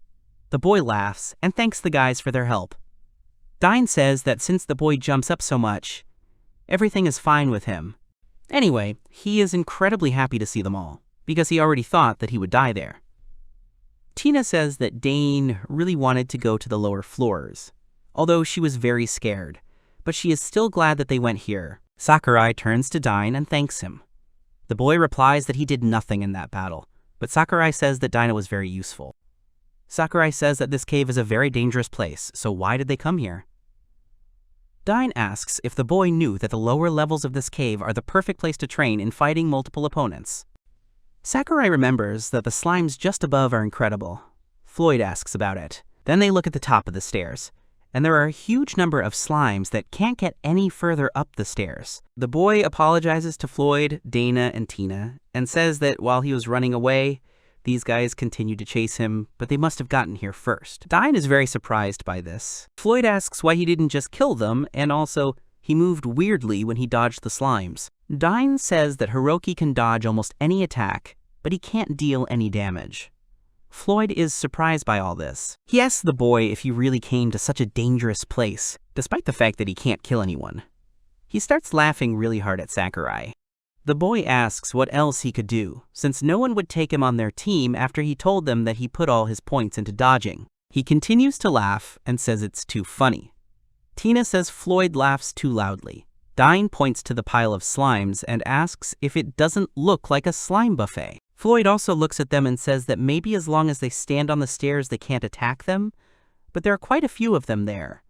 Dane says that in that case, they won't be able to get out of here. He calls them names and suggests that they all do it together. Floyd takes out his sword and says that there is nothing to be done and suggests that they do it. Tina also tells them to wait and then suggests that they give the bracelet to Hiroka as well. The boy asks what bracelet they are talking about. Dine laughs and points out that the boy is talking like a complete newbie again. Tina explains that she is talking about the band bracelet. While they wear this bracelet, all points they earn will be distributed equally. He puts it on and says it's the same bracelet Tina has. Dine says she and Floyd have bracelets under their gloves too. The young man thinks that with this he can finally get some experience. Then Floyd puts the sword on his shoulder and suggests that they all start lighting up. Dine was also ready for the fight. The boy uses the shield even on Floyd and Dine. Dine thanks Sakurai. The boy replies that it's just a trifle. After a while, notifications started popping up that the slimes had been defeated. Dine said the slimes ran out faster than he thought. Floyd said most of them escaped. They apologized to Hiroki for getting much less experience than they expected. The young man says that they helped him a lot. Thanks to them, he was able to get the second level. Dine starts shouting and asks if the boy was mistaken when he said he got to level 2. Sakurai is surprised and says that maybe he was mistaken. Floyd smiles at the boy and asks him if he wants to join them for real, which Sakurai is surprised by. Tina says that's a great idea. Sakurai asks if they're sure about that, since he's a healer with evasion, Floyd says he's sure about that, and why not? Sakurai also says that he has problems with his head. Dine asks, so what? Tina is happy and tells Hiroki that they can become stronger, and that way they will be able to learn much more about their world. The boy is surprised by the girl's words and smiles. Sakurai asks Dine, Tina, and Floyd to take care of him. Everyone starts shouting enthusiastically. Floyd says it's time for a drink. He suggests the boys throw a welcoming party for Hiroki when they get back. Tina tells Floyd he's already too drunk. Dine says he's at it again. The protagonist thinks that he won't get bored with them. Then he rustles through his clothes and takes out a handkerchief and a notebook with a pen. He remembers Ren and Ruri, and then looks at his new teammates. The young man thought that they would create a team together, but joining Floyd, Tina, and Dine is not such a bad option. After a while, Dine says it's time to continue their hunt. Tina agrees. Soon the team made their own group formation. Dine was the vanguard and walked ahead of everyone. Behind him was Tina as the rear guard, or attack. Next came Sakurai and Floyd. Sakurai was the rear guard and healer, and Floyd was the guard. The boy thinks that makes sense, although he is not sure that there is usually a guard in the group. The young man counted the number of hits his shield could take and used it as it regenerated. He was glad they let him join, of course, but he put all his points into dodging to make the hunt more efficient. And in the line, when they can't move forward until they've defeated all the enemies, he feels completely useless. It would be more effective if he acted as bait, and Dane and Tina attacked on the move. Then the boy calls Dane and says, isn't he tired? Sakurai offers him to switch and go ahead. Dine says it's too dangerous for someone like him. The boy says Dine knows he can dodge anything. Dine says he's fine and to just leave it to him. Dine tells Hiroki to listen carefully. The vanguard is his duty. Even if he can dodge, he still has to protect everyone. He asks if the boy thinks he is that unreliable. Sakurai says he understands. Floyd thinks the boy is a little out of place. He thinks the boy has joined a pretty strong group. Sakurai laughs awkwardly. Even so, they should have already seen how useful his shield and evasion are, but that's just as he thought. In that case, it's the same as if they completely denied the usefulness of his build. The young man felt something and involuntarily lifted his leg. He was surprised by this. It turned out that a slug was aiming at his leg, but missed. Floyd laughed at this. He said that the young man could really dodge anything. The young man laughs and tells the slug, calling him Monsieur, that he is too persistent, since they barely know each other. Dine noticed this and asked the boy to be careful. He jumped towards him and started moving towards the boy with his sword. Dine asks Hiroki what he's doing and asks him not to interfere. Sakurai says that Tina is also in the rear guard. Dine says that's of course. At that moment, the slug attacked Tina, and the girl screamed. Sakurai asks Zane to look towards Tina. The young man immediately rushed towards her and asked her to be careful. Sakurai asks him to be careful. Sakurai said that Tina will be fine because he put a shield on everyone. Dai looks at Tina. The slime attacks her, but he can't hurt him because the girl has a shield. Floyd turns to Dine and says that it looks like he just needs to cool down a bit. Dine says that having a healer is so convenient. Tina says that Hiroki is incredible. The boy is embarrassed and says that it is not like that at all. Sakurai says that they haven't defeated those slimes yet, so they mustn't let their shields break. Tina and Dine are surprised by this, and Floyd sighs and smiles. A little later in the evening, a shooting star appears in the hotel. The young man lies on the table and says that he is very tired. Dine was also lying on the table and apologizing to Hiroki that for some reason he couldn't fight at full strength. Sakurai thinks it's not surprising, since even after that they continued to argue. Sakurai said, apologetically, that Dine should try harder next time. Dine shouted that he would do his best next time. Sakurai told the boy not to overexert himself. He was just a nice guy anyway. Floyd suggests that they forget about it and have a drink together. The young man thanks him. Floyd drinks to the new member of their group, Hiroki. They all clink glasses of alcoholic drinks. Floyd offers Sakurai to drink to the bottom. The young man says that he is not allowed to drink strong drinks yet. The woman working in the tavern asks if Floyd knows that their inn is good not only for strong drinks. Floyd is glad that she finally came. Dine says that the food is worth the money and that Madame is the best. Floyd starts laughing, and Sakurai and Tina start eating. Floyd then asks if Sakurai has heard rumors of a hero in this kingdom. The boy is surprised that rumors about Ren have already spread. After Floyd asks if Sakurai knew that there was a hero in this kingdom, the man said that everyone probably wanted to meet him at least once. Sakurai realized that rumors had already spread about Ren. They had been summoned only a few days ago. The young man asked Floyd where he had heard about it. Floyd asks if Hiroki is really interested in a hero too. Hiroki says it's something like that. Dine says, of course, that is, every kid would like to be a hero. Although it's not something he can talk about, he was also summoned along with the hero. Dine says that he heard that the hero is currently trying to level up. Sakurai is surprised by this. He recently went to a very dangerous dungeon. There were many traps and monsters with various debuffs. Floyd says that what's more, he also heard that he was cursed. The boy is surprised by the word curse. Floyd says he hopes the hero took that terribly expensive cleansing potion with him. Then he falls asleep. Tina says she knew Floyd would fall asleep again. Dine turns to Hiroki and tells him to just ignore it. He's always drinking, even though he gets drunk so easily. Then they are going to continue their welcome party. Everyone agrees, and this time the glasses were full of juice. Sometime later, that same night, the young man left the hotel. He went to a stone cave. Why did he go underground so late at night? The young man realized that everything was simple. He had no money left. The young man sighed and thought that while he was crawling around here collecting grass, Ren and Ruri were raising levels in dangerous dungeons. They should have gotten bonus points after being summoned and they should be fine, but he doesn't think they are the type of people who would risk their lives recklessly. The king must have forced them to do this. The young man realizes that he needs to become stronger, and to do this, he must level up. Then he remembers that just thinking about it will make him level 2 in the afternoon. Sakurai reveals his status. Then he notices his second level, and the extra point he got for the level.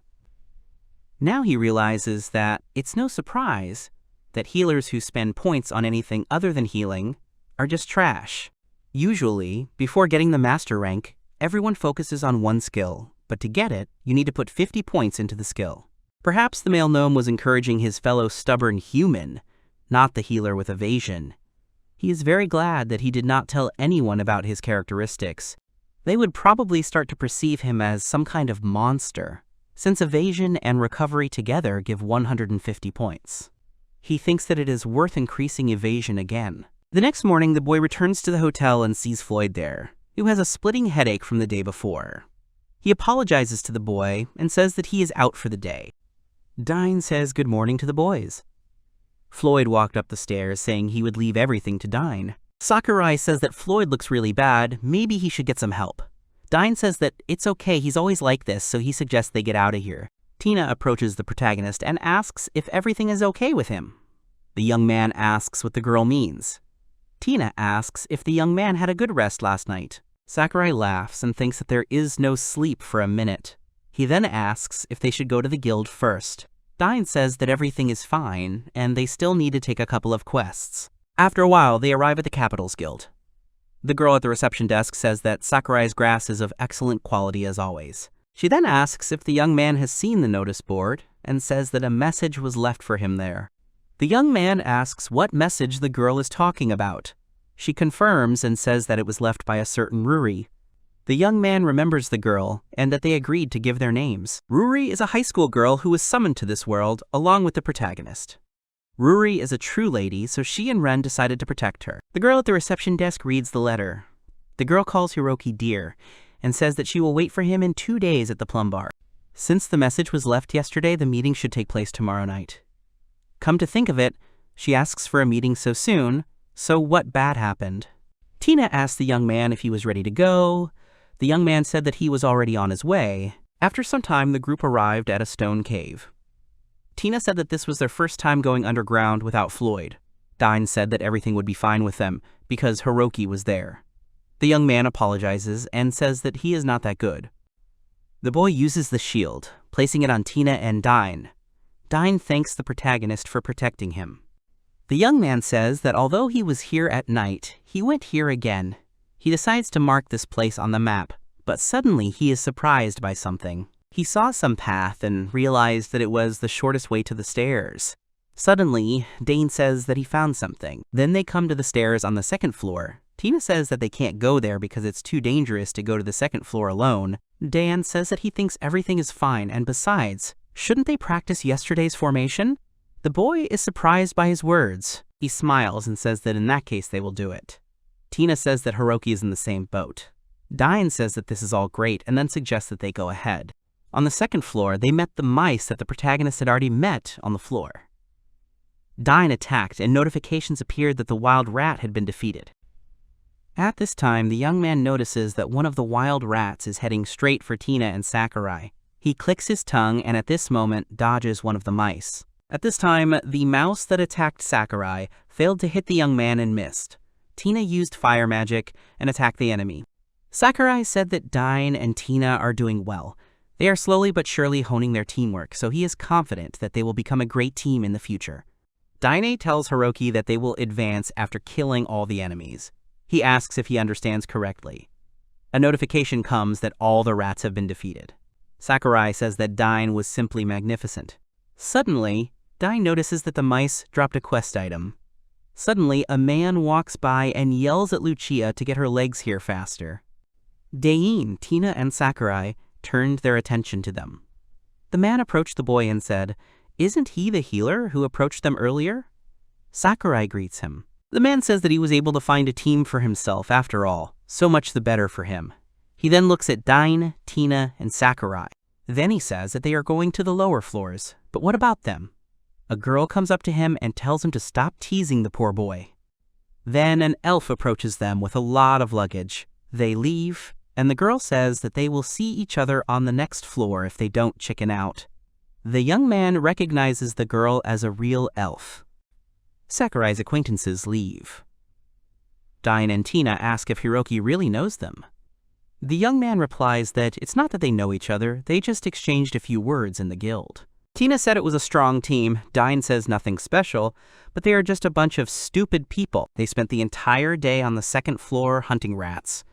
The next day they honed their teamwork, with Floyd fully recovered. After sunset, the young man said goodbye to Floyd, Dine, and Tina. He said he still had things to do, so they could leave first. After some time, the young man comes to the plum bar. The girl Ruri was waiting for him. She saw the young man and greeted him, telling him to come here. The young man also greets the girl. Everyone in the bar paid attention to him. They called him a guy and said that he had arrived. At that moment, the young man asked how long she had been waiting for him. The girl answered that she had just arrived. The girl asked how the boy was doing, although judging by his new clothes, he was doing well. Sakurai replied that he was doing well. He had earned a good amount of money doing herb-gathering quests. There were already drunk men sitting in the bar, who were carefully watching the girl and the boy. Sakurai asked about Ruri. He heard some rumors about them. They say the hero levels up in very dangerous dungeons. He also heard that there are monsters in them that can cast very strong curses. He asks them to be careful. The girl sat silently. Sakurai thought, why is she silent, and don't tell me he's right?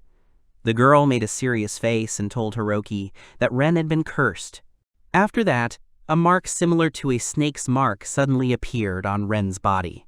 It's not that bad now, but the curse will slowly consume his body and eventually kill him. Moreover, the purification potion had no effect, and they had no idea how to remove this curse.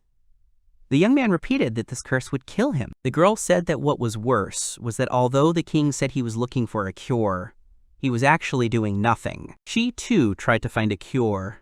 She searched the royal library, asked every scholar she could find, but unfortunately, she found nothing. Sakurai replied that he understood everything. He would try asking the guild and other adventurers. The girl thanked him. He asks not to thank him, because he would never let Ren die. The girl said that, like her. The three of them came into this world, and they will return home also as three. The girl smiled. Hiroki asked if Ruri was tired of this bad king. The girl replied that everything was fine. Right now, the king has only ordered them to raise their levels. They themselves want to become stronger, so it's not that bad, since their interests coincide at the moment. The young man asked what level the girl was at. She sits down next to him and opens her status. She asks him to see for himself. The young man is surprised by what he sees. He looks at her stats and thinks it's just amazing. Her stats were top-notch. For example, her magic was 18 points and her defense was 60. The girl says that she hunted with Ren after all. The girl asks him not to worry, because he will catch up with them soon. The young man says that he will do his best. He realizes that the girl also seems to have acquired some new skills. Suddenly, drunk men approach them. They call the young man a pretty boy and ask if he is having a good time. The second one asks to join them. Ruri and Sakurai were about to get up and leave, but one of the men leaned over the girl and called her young miss. He asked her not to be such a bore and to play with him a little. Suddenly, Sakurai appeared between them and shielded the girl with his body. He asked them to stop. The men did not understand what he was trying to do. The man swung his sword and shouted at the boy to get away from here. Then Sakurai dodged. A second blow followed, but the boy dodged this attack just as dexterously. The girl put the bag of money on the table and told Hiroki to go away. The young man agreed, but the man asked where the young miss was going. They looked at the girl with a disgusting smile and asked why she was so cold towards them and whether the girl liked bad boys. The two men rushed at her, but the girl used an earth spell and suddenly something alive wrapped around the men's legs, and then she used a wind spell that tore off the men's clothes. The girl says that, compared to her children, these guys are like two little puppies. Sakurai was very surprised at this moment and asked the girl again about her children. Ruri asked if she had said that.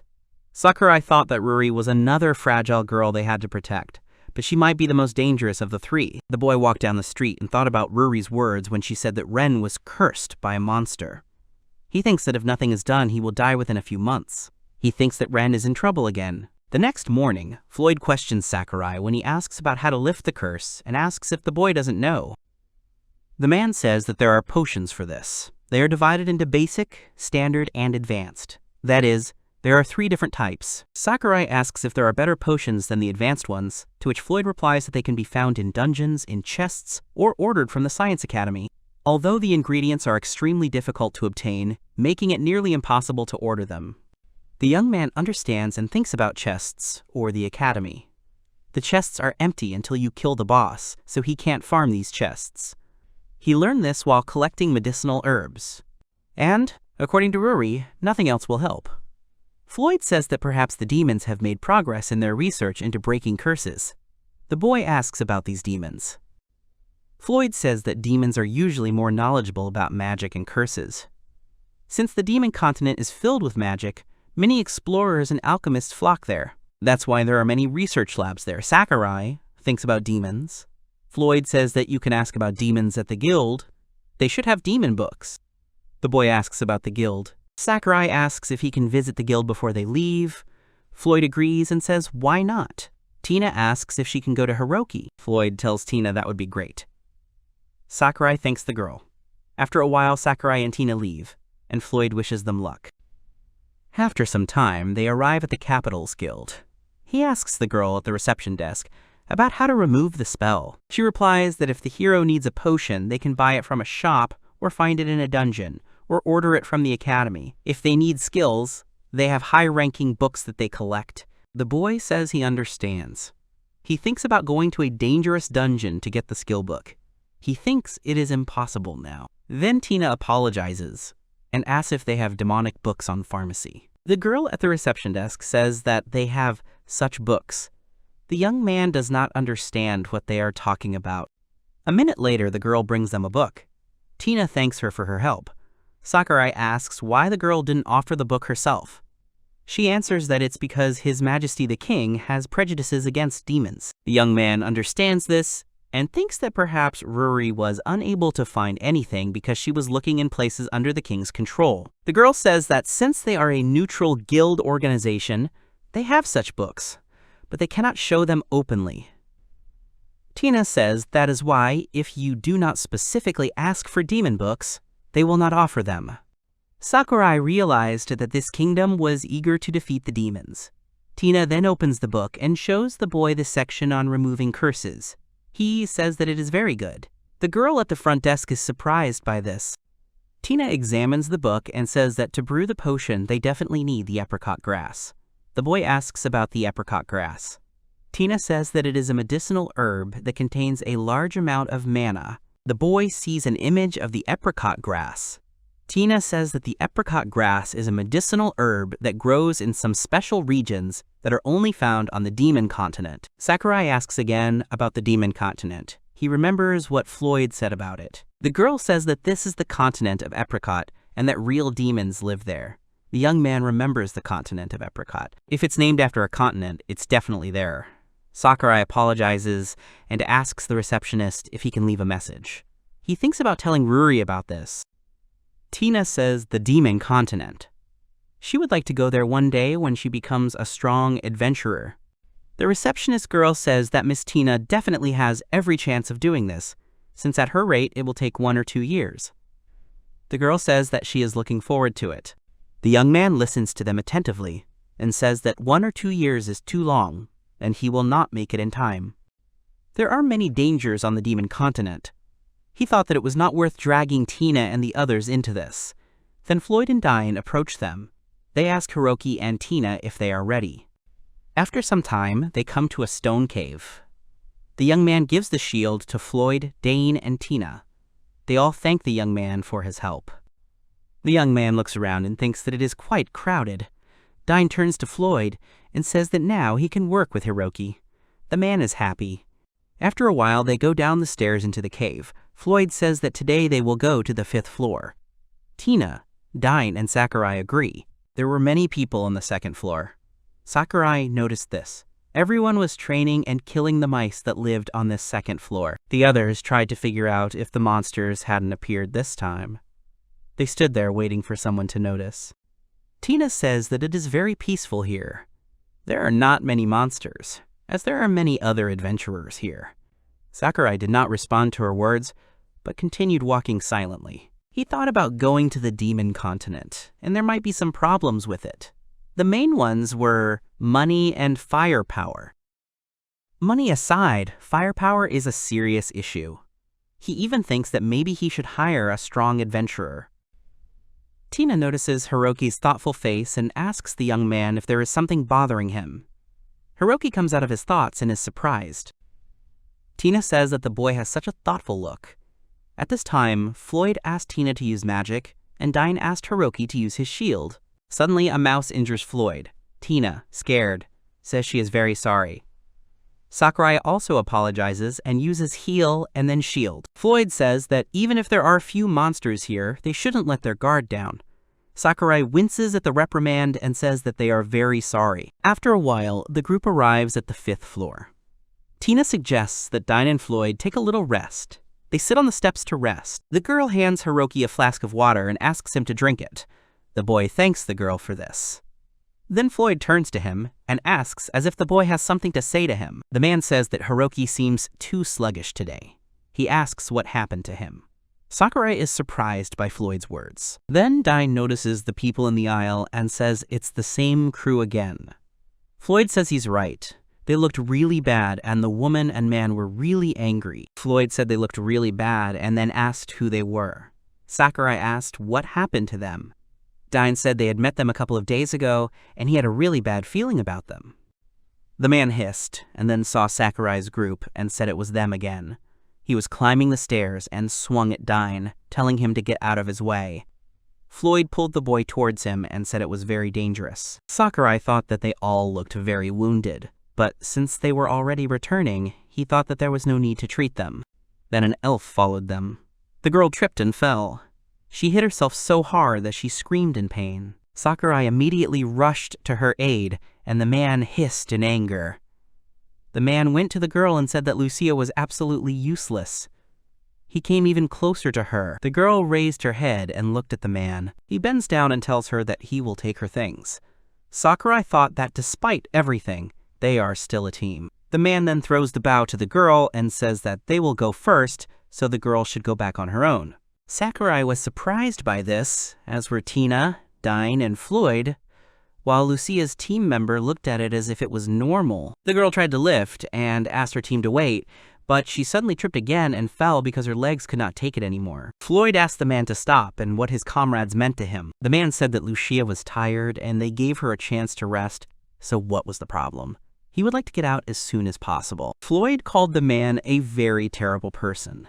At this time, Tina and Sakurai ran to Lucia. The young man immediately uses the cure on the girl, and Tina holds out water and offers the girl to drink it. They give the girl water to drink. She thanks them for their help. Sakurai said that this elf team is just disgusting. There were many wounds on Lucia's body. Soon the elf felt better and she thanks Sakurai and Tina for their help. The girl says that her name is Lucia Plum, and she is supposedly an archer. Sakurai says that if he gets into trouble, he will count on the girl. He says that his name is Hiroki, and he is a healer with evasion. Then they looked at each other. The boy asked what it meant, and Lucia asked about dodging. Tina introduces herself and says that she is a mage. Then it is the turn of a knight named Dane, and the man introduces himself as Floyd, and he says that he is some kind of security for these guys. Dane says that being a member of that company is still the worst thing that can happen. He doesn't understand how anyone could ask their comrade in the dungeon. The girl sadly says that she also caused a lot of trouble, even put them in danger, but she didn't think that they would leave her. Sakurai asked about the dangers. The girl says that she put all her points into attack. The boy remembers about accuracy, which gives the probability of hitting the target. He asks if the girl has forgotten about accuracy. Lucia sadly agrees. Dine says that if the aim is low, you can hit your allies, and that is very dangerous. Sakurai asks if that is why the girl became a porter. Lucia agrees. The girl says that there is probably no group that would accept such an archer, so she carries things all the time. Sakurai realizes that he has a feeling of déjà vu. He asked how the girl lived before she became an adventurer. The girl replied that she hunted near her village. Those monsters, if they are not killed with one shot, they become dangerous. Sakurai asks if that means she's killed monsters before. The girl says yes and says she shoots until she hits. Tina says that if the only problem is that the girl can become an ally, then they have Hiroki.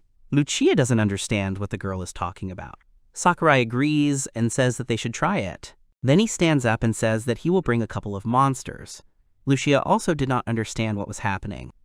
At this time, Dine asks the girl to get ready, because Sakurai will return soon. Then he says he's back. Lucia screams because she doesn't understand what's going on. There are a lot of killer moles around the boy. The elf screams that it's very dangerous. The boy asked Lucia to attack, but the girl said that she had already said that it was very difficult for her to hit, and that she might hit her ally. Sakurai said that it was okay, and that he would simply dodge. The girl looked at him questioningly and asked if the boy was really dodging. Sakurai said that if she was worried, he could use a shield. The girl said that she understood, and then took out an arrow and took her bow in her hand. She shot the bow, and the arrow flew straight at the young man. Lucia was incredibly scared, but the young man was able to dodge it. He told the girl to look, that everything is fine. He asks her not to worry and to continue shooting. The girl understood and began to pull the bowstring again. Then suddenly she hit the mole and managed to kill it. The girl was even embarrassed that she had finally got there. She was incredibly happy. The young man was glad that one had finally been killed. Then it turned out that the arrow had flown right through and killed another mole.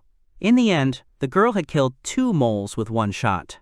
Everyone was incredibly surprised. She was delighted and said that she was incredibly happy now. Hiroki said that there were 3 more left, so he asked Lucia to continue. The girl agreed. There were many misses, but eventually the killer's moles were defeated. Floyd says that even so, the damage to Lucia was absurd. The girl was happy and told Hiroki that she did it. The young man congratulated the girl. Floyd watched them and said that it was very good. He said that he thought the girl would not want to go back to that group, so would she like to join them. The girl asks if she can really join them. She says that as long as Hiroki is here, she can be useful. Tina is happy and says that she is against Lucia joining. Dine also said that he will not give up in strength. The young man thinks that it is hard to say such things now. However, to obtain the apricot grass, he must go to the demon continent, where many dangerous monsters live. He cannot allow Floyd and the others to follow him to such a dangerous place, so he must go alone. However, he needs to say it. The boy says what about their team? He says that he will change places with Lucia because he needs to go on a trip. They let him join them. He was very grateful, but he had to go. Tina asked about the journey and told him that they had to go together. Floyd told Tina to stop. The man asked the boy where he wanted to go. The boy said that he wanted to go to the demon continent. Floyd says he understands, but they can't go with him, Sakurai says he doesn't want to involve them because he's running out of time. The boy says that it concerns his friends' lives. Tina replies that in that case they must go together. Floyd tells Tina to stop, because they will only get in his way. The girl starts crying and asks if this means the young man is leaving.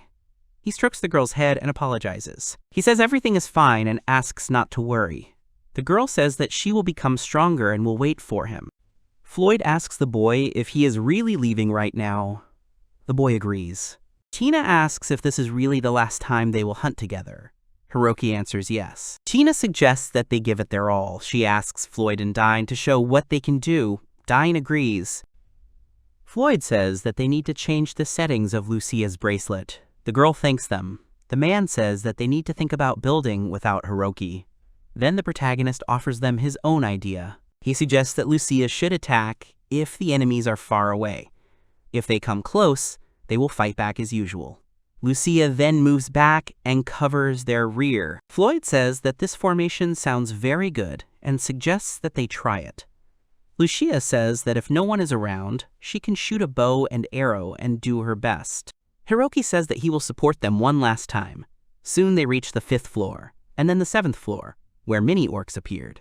As they progressed through the dungeon, the group began to interact better. Many arrows started flying at them, but one of them still hit. Lucia said that she managed to hit again. Sakurai was delighted and said that the girl could shoot continuously. He was very surprised by this. The girl giggled in response. Sakurai thinks that even though Lucia's accuracy is incredibly poor, her ability to kill with one shot makes up for it. At this time, Tina uses fire magic and says that she will also work hard. At this time, Dine and Floyd attacked the monsters with swords. Finally, the mini-orcs were defeated. Sakurai said that they were advancing again and used shield. Dine was surprised that a shield appeared at that moment. The girl replied that she would not be able to attack if they continued to attack like this. At this time, Tina used fire magic. While Tina was using fire magic, mini-orcs appeared behind Sakurai and Lucia. Lucia said that they were already behind and very close. The young man asked everyone to move away. He ran out to the mini-orcs to get their attention. The boy said that everything was fine and they were attacking him, so Lucia could attack without any problems. The girl agreed. The girl pulls the arrow and releases it, but misses. She is very tense, but the arrows just can't hit the target. Sakurai realizes that the interval between attacks is large. He calls Lucia and asks if the girl can shoot faster. Lucia agrees, and Sakurai thinks that even if the girl understands, she is afraid to aim at a person. In that case, he says that it is pointless to aim at them. He offers the girl to aim at him, and doesn't the girl want to try? Lucia is shocked by the words of the young man. Sakurai smiles. The girl agrees and says that this time she will shoot for real. The young man dodges, but the arrows hit the orc straight. He says that the girl shoots incredibly fast. Finally, the mini-orcs were defeated. Sakurai tells Lucia that this is very cool. The girl was amazed that the boy dodged all her arrows. Sakurai says that it seems so. He thinks that they will have a lot of fun now. The young man suddenly realizes that he will soon leave. At this time, Tina says that she has to work harder. She uses her fire magic. She tries to make more fire and hit harder. Sakurai thinks that Tina and Dine have grown a lot these days. He can leave without regrets. Suddenly, he notices something. The boy says that Tina doesn't look well. He asks if he needs to treat her. The girl says that she is fine, and then falls down and loses consciousness. The young man was very scared and, running up to her, used his healing ability, but the girl did not regain consciousness. At this time, Floyd finished off the last mini-orc. Floyd said that Tina ran out of mana. It is not life-threatening, she just spent more than necessary. Sakurai thinks that Tina's mana has run out. He realized everything, and the girl simply spent all her strength and then lost consciousness. He asks why the girl is so reckless. Floyd says she probably just wanted to show off. Sakurai asks what the man means. Floyd suggests going up first, then asks if he can leave Tina with Hiroki. The boy agrees. He understands that he will have to go to the very top, although he is least confident in his endurance. Now is not the time to think about such things. At this time, Tina called Hiroki. After some time, Floyd, Dine, Lucia, Hiroki, and Tina get out of the dungeon and head to the entrance of the capital. Floyd says that now it's time to rest. Sakurai asks if Tina will be okay. Floyd says she just used up all her mana, she'll be better after resting. He says that the girl has become very attached to Hiroki, so it is very difficult for her to accept the fact that he is leaving. She wanted to go with him and overexerted herself trying to prove herself. The man says he will take the girl to the hotel. He turns to Hiroki and Lucia asking if they can sell the materials. The young man says no problem, and they will do it. They say goodbye, and the boy says that they will be back soon. Lucia asks the boy that he must be very tired. Hiroki says that he is perfectly fine. He asks what about Lucia after what happened with that group. The girl says that everything is fine, she just didn't fit in with them, but here she feels that she fits in with them. Sakurai says he was a little surprised by this too. He thinks that even if he leaves, she will still be a good fit for them. The girl says that is most likely. After some time, Hiroki and Lucia come to the Capital Guild. The young man greets the girl at the reception desk and says that he is back. Then the girl notices Lucia next to Hiroki. The young man says that this girl is now in Floyd's group. Lucia says that her previous group threw her into the dungeon. The girl's incredibly surprised by this. She says she'll have to reprimand them, then makes a note in her journal. Lucia says she feels like it's a blessing in disguise. The girl replies that if only it were so.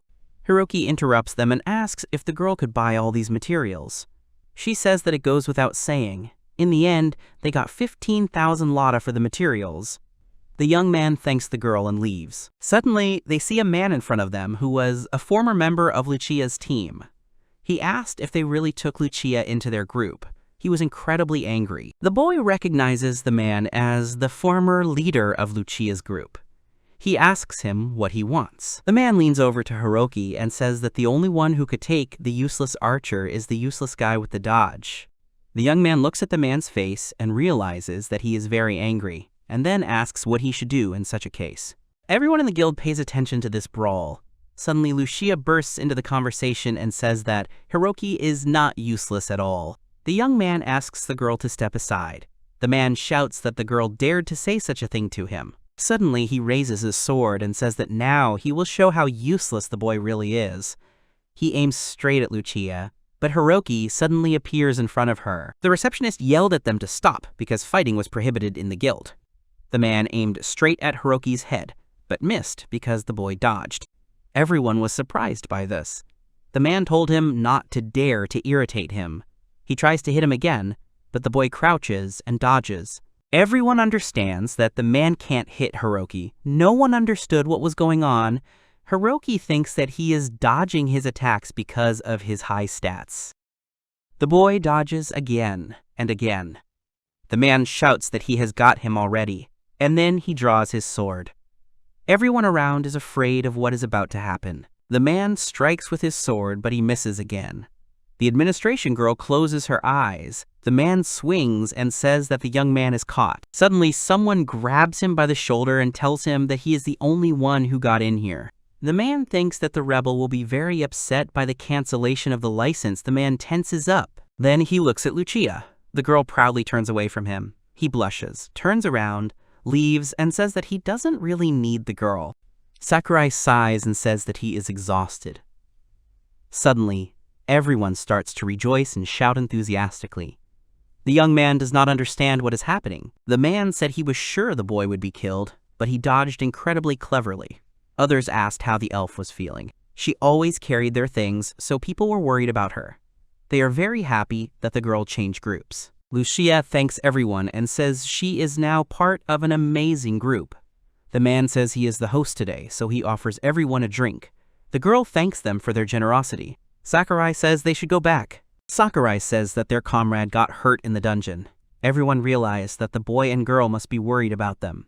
Then the boy approaches the male guard and thanks him. The man replies that it is just his job. Lucia then thanks the young man, and he replies that he is glad that the girl was not hurt. At this time, Tina was deep in sleep at the hotel. The girl wants to become stronger with Hiroki. She also asked questions about how long he was so important to her. She had a dream where the young man was saying goodbye to her, and she begged him to stop and said that she would be useful. She did not want to be separated from those who were dear to her. The girl wakes up in tears and screams for Hiroki to stop. Dine grabs her hand. He is glad that the girl has woken up. Then Tina notices Floyd nearby. The girl looks around. Dane says they are at an inn. The girl has passed out from magical exhaustion. He asks if the girl remembers this. Then the girl realizes that the conversation about Hiroki leaving wasn't a dream after all. Dine tries to calm the girl down. Tina covers her face with her hands and says she's terrible. The girl apologizes and says she used too much mana and then passed out and caused everyone a lot of trouble. She says that Hiroki must be fed up with this kind of thing. Dine tells the girl that she shouldn't worry about it because Hiroki isn't that kind of person. Floyd points out that the girl is so worried about being separated from him. He says that you can't always spend your whole life with someone you love. You have to be grateful for the time you spent together and how they changed each other. The girl talks about the time they spent together and notes that Floyd is right. She has no time for tears because she told Hiroki that she will become stronger. She then asks if Floyd and Dinah really were kept awake all this time because of her. She apologizes for bothering him and smiles awkwardly. She then thanks them for everything. Floyd tells the girl not to worry about it because the girl is feeling better. Tina agrees, and Floyd says that there is still time before dawn, so the girl should continue to rest and Dine should go to bed. Tina smiled sweetly and thanked Dine for his support. The young man asked the girl not to be so reckless again. The girl apologizes, and Dine wishes her good night. The next morning, the girl comes down from her bedroom and sees Hiroki there. The young man says that he is glad that the girl is feeling better. The girl bows and apologizes for the inconvenience. The young man says that everything is fine and he just needs to be more careful next time. The girl says that even though he is leaving, she asks him not to forget about her and the group. Hiroki replied that this is, of course. He met her once in this world and is sincerely grateful. The young man tells the girl that he will think about her in his free time. The girl is very embarrassed, and Hiroki asks where Dine and Floyd are. Tina replies that they are asleep, as they were very worried about her and went to bed late, especially Dine. Then the owner of the hotel comes into the room. She asks if the girl is awake yet. She says that she will bring breakfast now so the girl can sit down. Tina turns to Miss and says she has a favor to ask. She says it's a little selfish, but in gratitude for yesterday. She asks to be allowed to make breakfast for Dane and Floyd herself. The woman says that it is very sweet. She also offers to give her some advice. The girl expresses her gratitude. Lucia says that the breakfast Tina prepared sounds tempting. Sakurai says that he is sure that they will like it very much. Lucia then asks where Hiroki will go. The boy says that he will go to the guild because he needs to find information on how to get to the demon continent. Tina asks if Hiroki is really leaving their group right now. The boy says that he won't be leaving right now, he will stay here for the night. Besides, once he finds the apricot grass, he will come back right away. They apologize for leaving after being accepted. Tina tells him not to worry about it. It would be great if he found the herb quickly. Hiroki says that the girl is right, but he thinks that he must do everything possible to remove Ren's curse. The king has bound the hero with a one-sided contract. Ren will eventually receive a death curse. He will not allow everything to turn out as the king wants. Lucia looks at the young man who is thinking. Then she interrupts his thoughts and calls his name. The boy responds. The girl asks if the boy will take her as his partner. Sakurai is surprised by what he hears, and Lucia looks on with complete confidence. The girl asks the boy again if he will take her as a partner. Hiroki replies that he already said that the demon continent is dangerous. Lucia hopefully says that only next to Hiroki can she fight at full strength. The young man understands that the girl says very true things because he had the same thoughts. Lucia is well armed, and friendly fire is not a problem with him. Her ideal partner is very close. However, he is really happy with the girl's offer, but she is already in Floyd's group, so he cannot make such a decision alone. At this point, Floyd said from the side that the young man should not worry about it. He yawned and went down the stairs. Hiroki asked if he was really awake. The man greeted everyone. Floyd asks if that's bad. Lucia is the best companion for him. Tina is very upset by Floyd's words. Floyd also says that if the young man had accepted her offer, he would have been able to leave the city much earlier. He suggests that they go underground to check. The monsters in the underground levels of the Morifukaki dungeon are said to be similar in strength to their demonic counterparts. Hiroki says that if Lucia doesn't mind, they can go. The girl says that she will give it her all. The young man offers her to try. Floyd says he needs to eat, and then calls Miss. Tina comes out and asks him to wait a few minutes. Floyd looks questioningly after Tina, while Hiroki and Lucia smile sweetly and stand nearby. Then the girl looks out of the room and says that Hiroki and Lucia will make a great team, so the girl will keep her fingers crossed for them. The young man thanks the girl. Sometime later, after breakfast, the girl and the boy set off. They come to the carriage square, and Lucia says that to get to Morifukaki, they must take that carriage. The young man enters the carriage and says that it is very big, just like a bus. Lucia looks questioningly and thinks about what a bus means. The young man then sits down and sees a sitting archer in front of him, who had a huge number of arrows in his quiver. Hiroki asks Lucia where she gets the arrows from. The girl says that she has a special bracelet for this. The ability to create an arrow allows her to manifest arrows, the number of which depends on the rarity of the bracelet. The young man looks at the bracelet and thinks that it must be made of very precious metals, since he can create as many arrows as he wants. He asks what the bracelet is made of, orichalcum or adamantite. Lucia apologizes and says she doesn't know its name.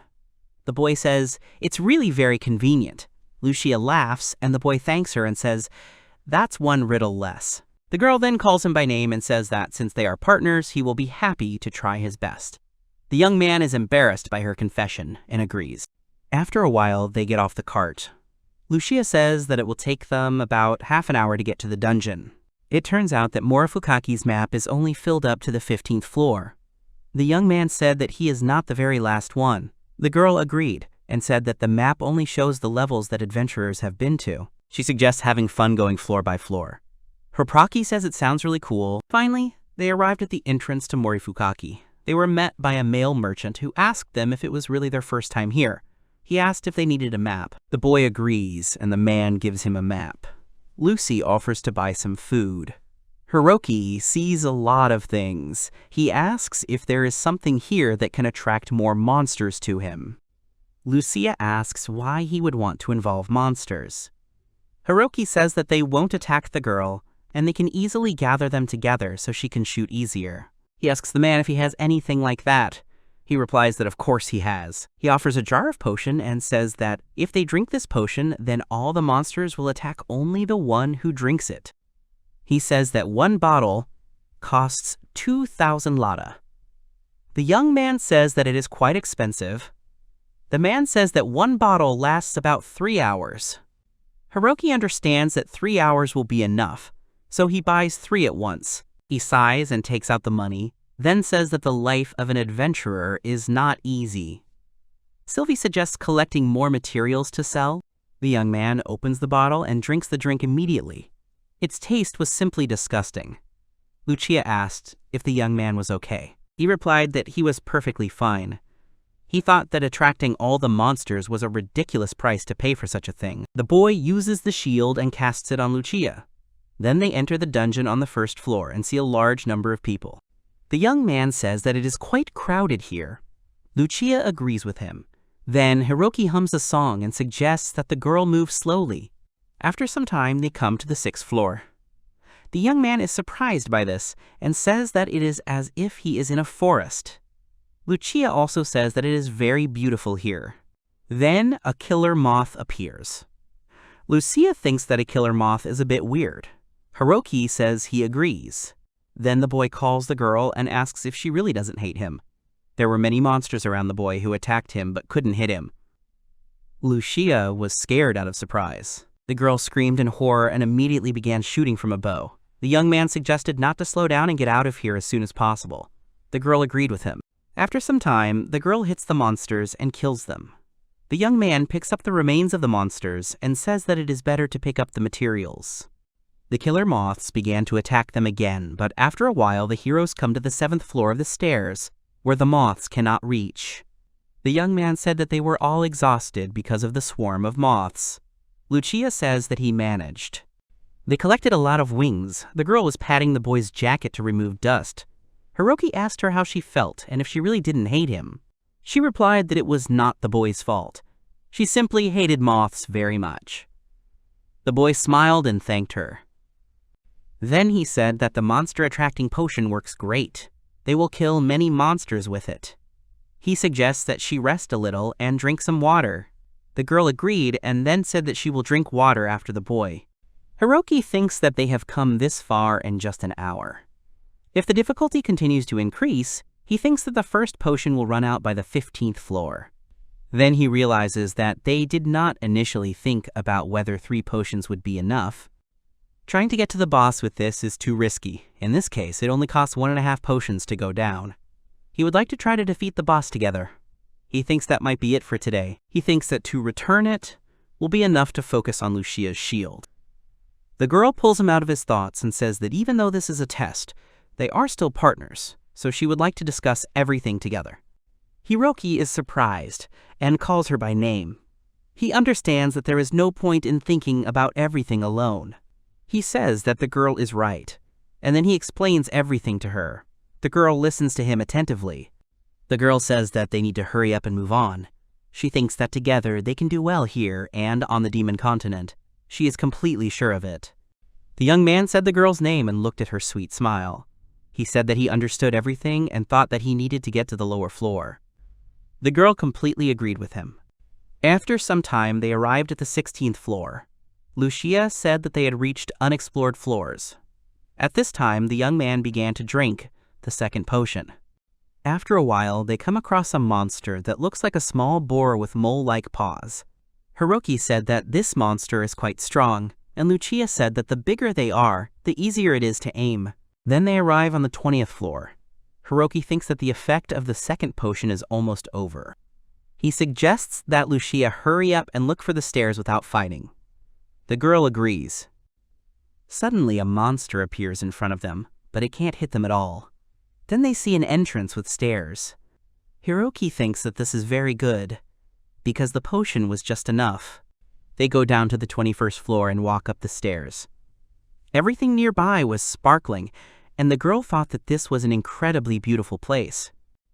She leaned against the shining wall and asked the boy if the material was amber. Hiroki replied that the lower floor should be close. The girl replied that she thought so too, and then smiled. Hiroki says that the effect of the action is almost gone and asks if they should take a break for a while. Lucia says that sounds great. They take out dried meat and a sandwich from the backpack. Lucia asked the young man if he was tired, to which Hiroki replied that he was not tired at all, and that it was probably harder for the girl since she was shooting all the time. Lucia says not at all. Instead of thinking about being tired, it's better to fight while you have the strength. She says she's full of energy, but suddenly yawns. Hiroki asks if the girl really wants to sleep. Lucia replies that she does a little, because she hasn't fought like this in a long time. She smiles and asks if they can stay here for the night. The young man agrees but says how will they sleep without sleeping bags? Shouldn't girls find such places disgusting? Lucia says it must be normal for adventurers to sleep on the stairs. The boy says that in that case they can stay. He thinks he is the only one who is not used to it. Then he feels something and sees Lucia fall asleep on his shoulder. He thinks that the girl worked so hard, so it is no wonder that she is so tired. He thanks the girl for trying so hard for him. He wishes her good night. If he goes with Lucia, he's sure they'll reach the demon continent. But he's hesitant about taking on such a big responsibility. Then he thinks he falls asleep. The next morning, they all wake up together.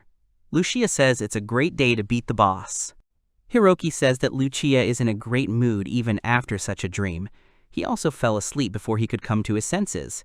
The girl says that it is also very beautiful here. The boy then uses the shield and places it on Lucia. The girl thanks the boy. He then drinks the potion and the girl squirms because it looks disgusting. After a while, a black dog appears. Lucia said that it appeared very quickly. The monster strikes and hits the shield. The young man was surprised that he did not miss and hit the target.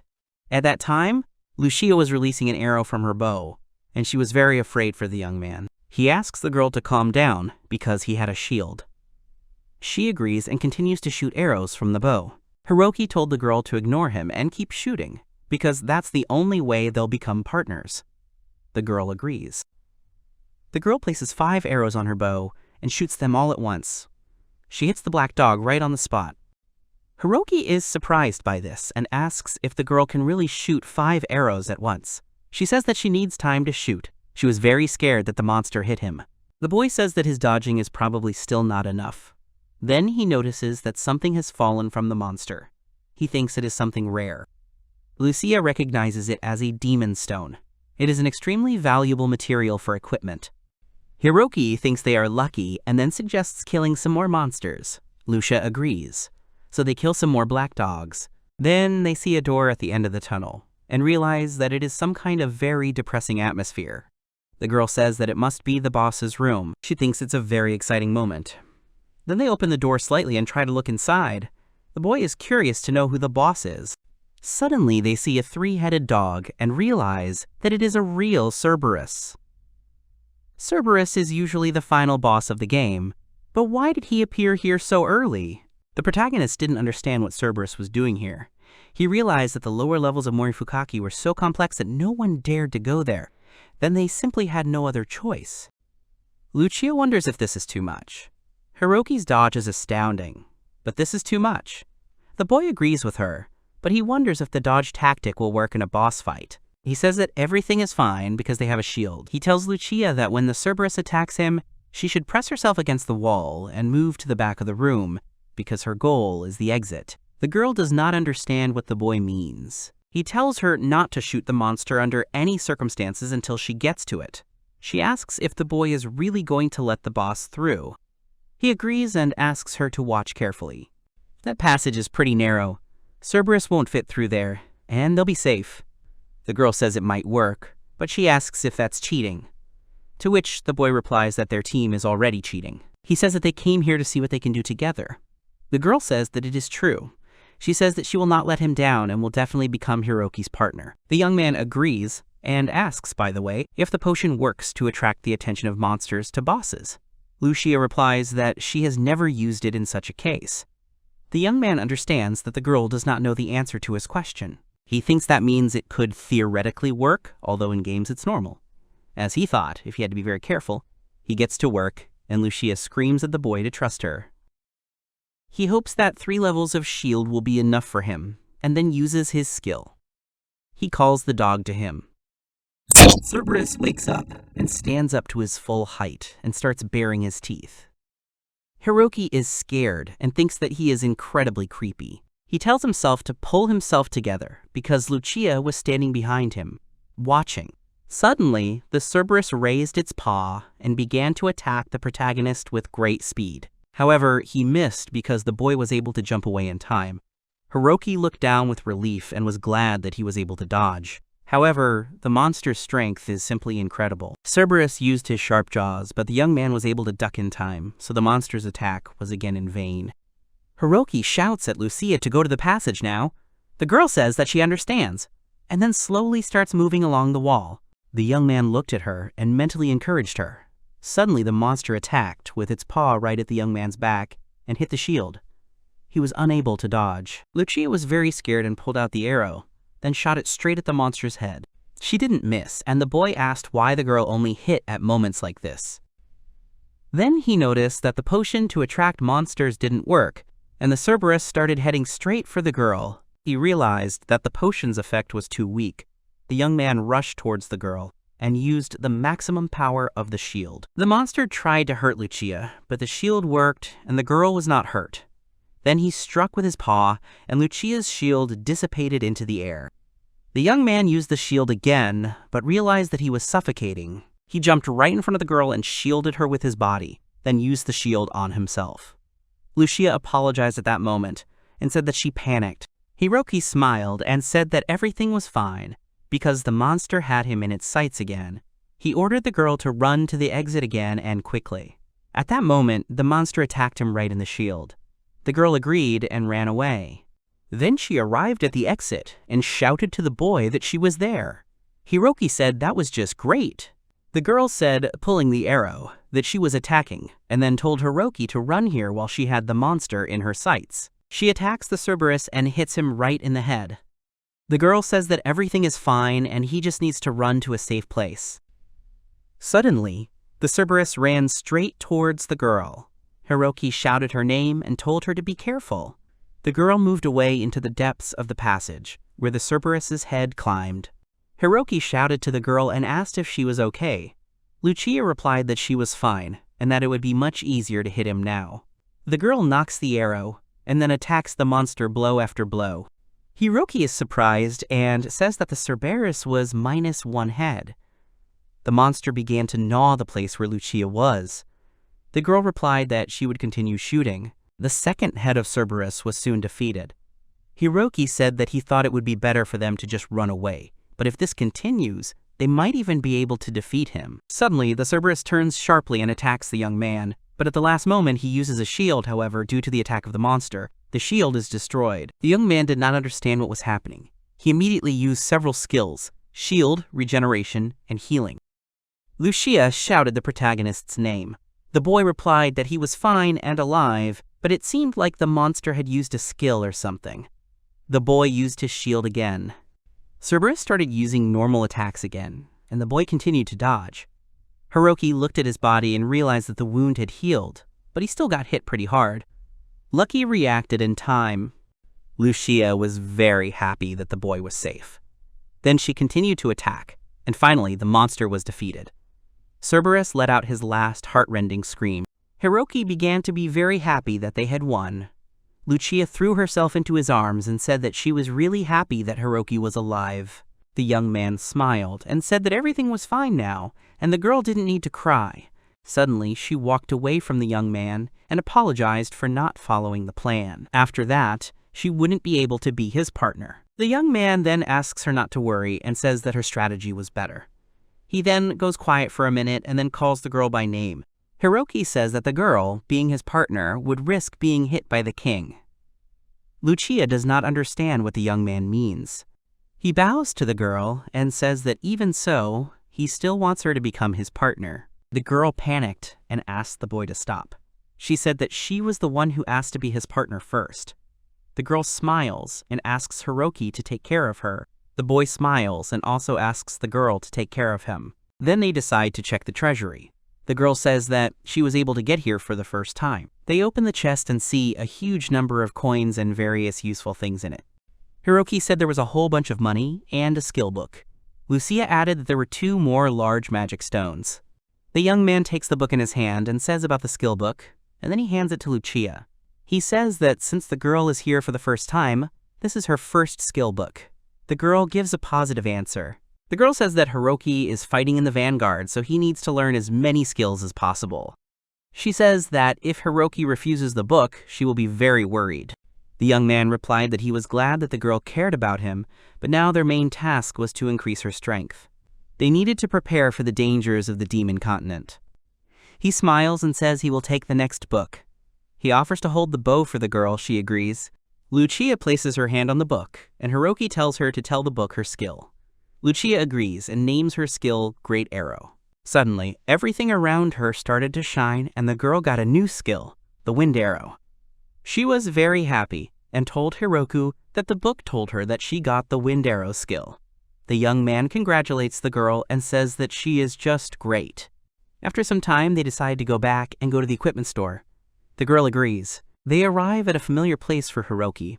They are greeted by a dwarf man who asks if he is the strange healer with evasion. The boy smiles and thanks the man for helping him back then. The man notices the elf and says that the boy finally has a partner, then congratulates him. The man says that if the girl is an archer, she would be a perfect match for a healer like him. Hiroki and Lucia thank the man for his kind words. The young man says he has some money, so he asks to enchant his equipment for evasion and improve it with this. He lays out some materials and the man's eyes widen. The dwarf turns to Hiroki and says that there are a lot of great materials here, such as magic stones and a Cerberus claw. He says that something interesting can be made from these materials. The young man replies that in that case he will trust the man. The man says that he will enchant the clothes for evasion and the bow for damage and also repair it. The man says that in 3 days everything will be ready. The young man agrees. They leave the weapon shop.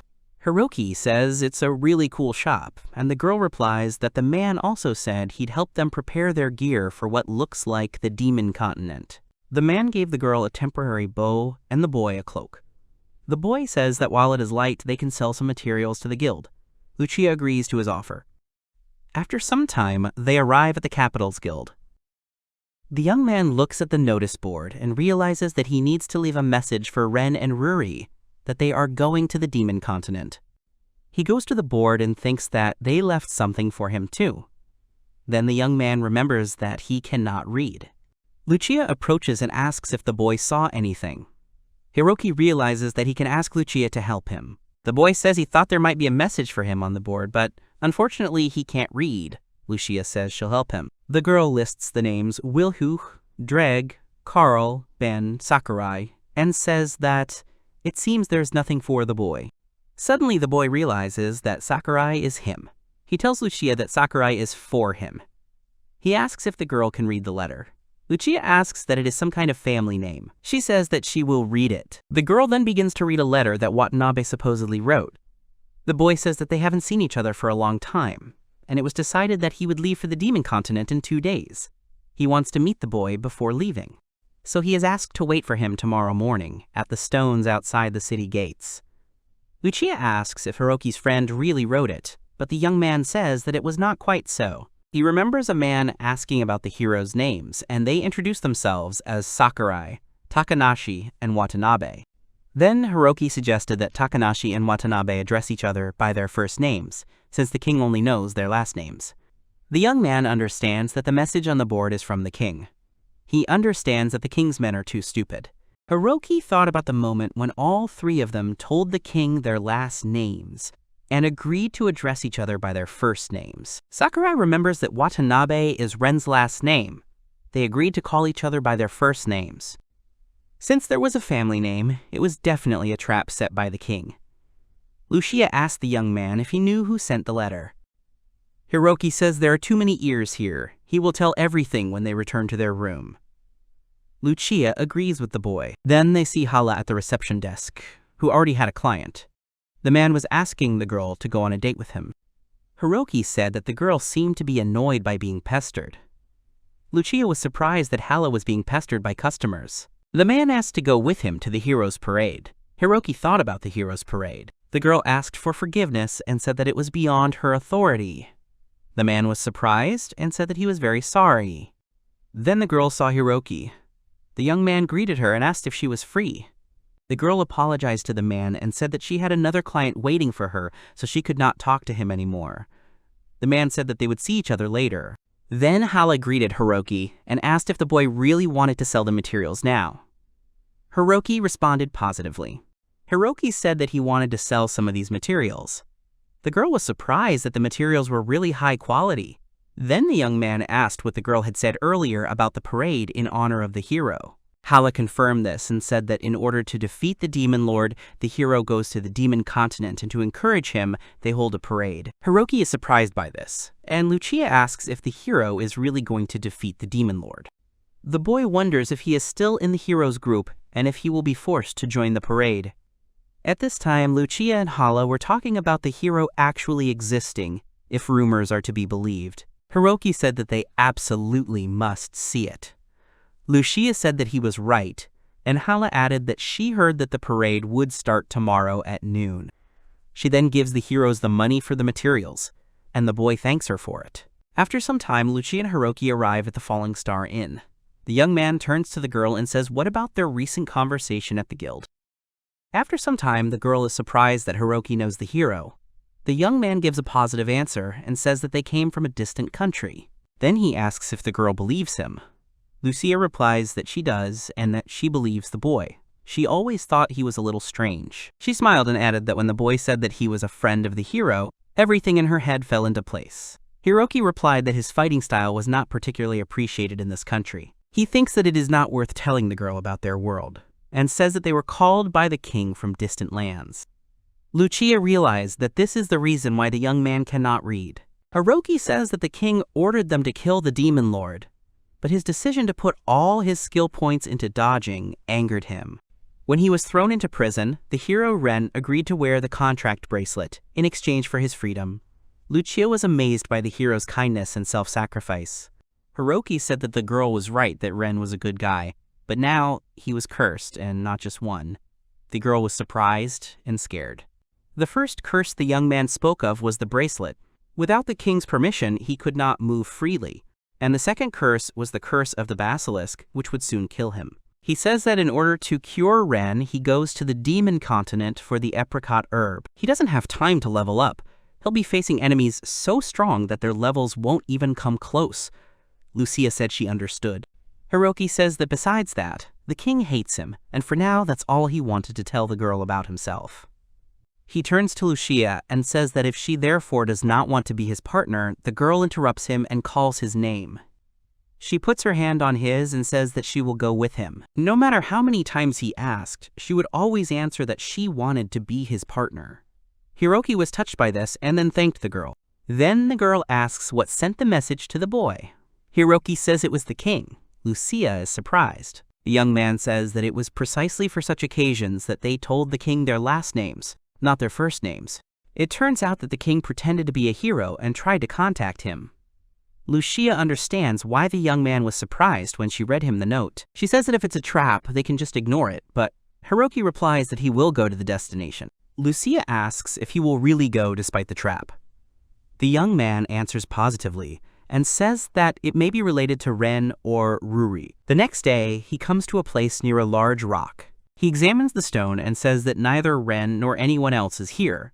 Then an arrow flashes from the bushes and flies straight at the young man, but he dexterously dodges it. He looks at the arrow lying there, and as he thought, it was a trap.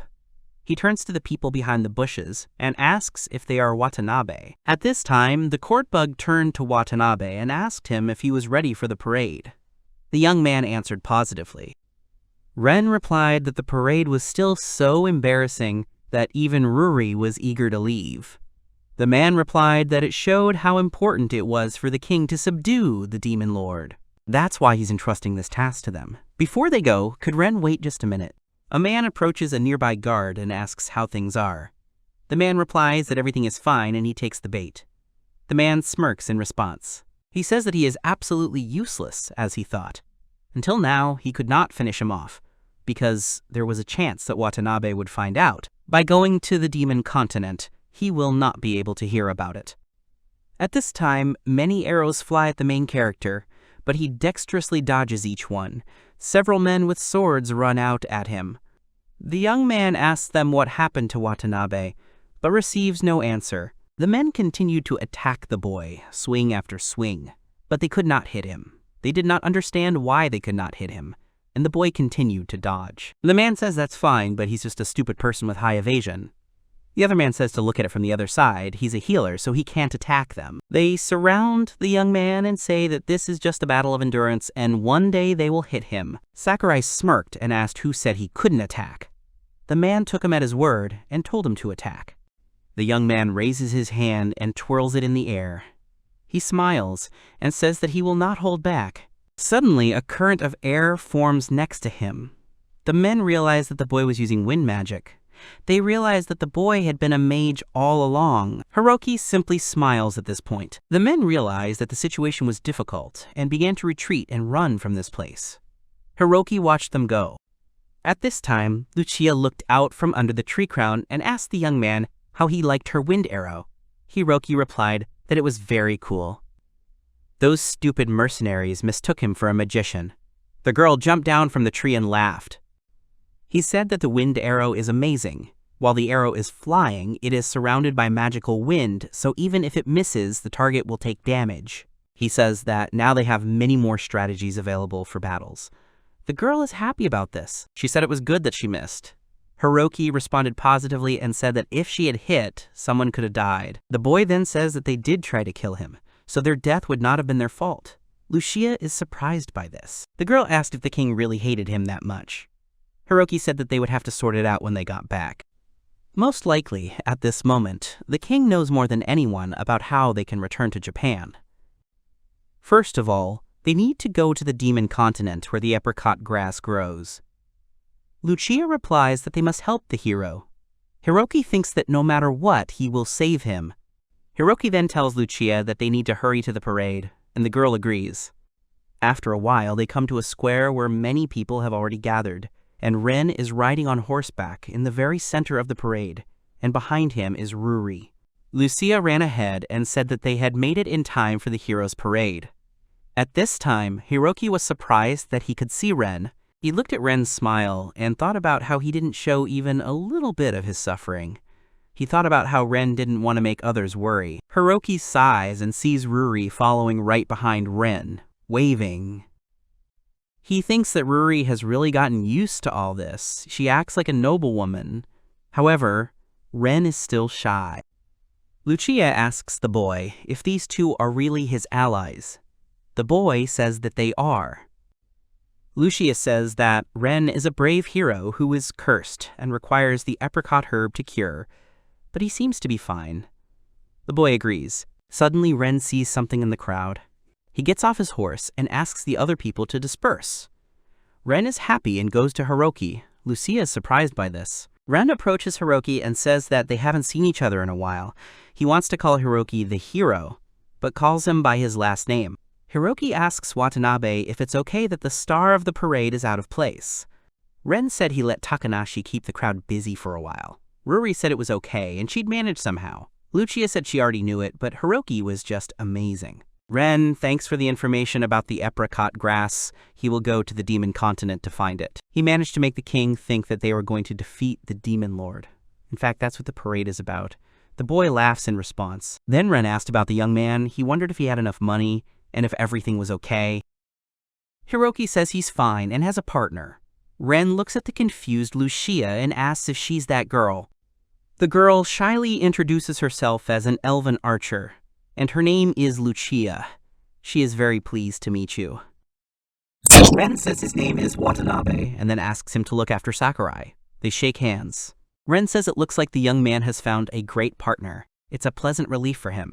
Hiroki says that he should be worried about the boy, because doing such crazy things is dangerous.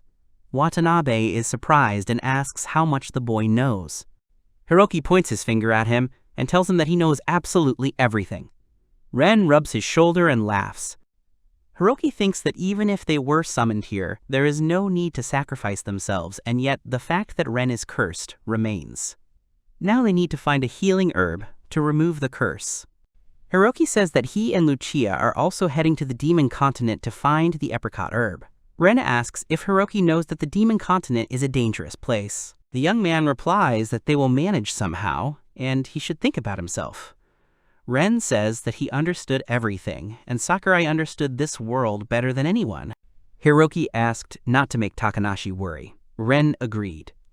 At that moment, a court magician passed through the square. He glanced in Ren's direction, then turned away.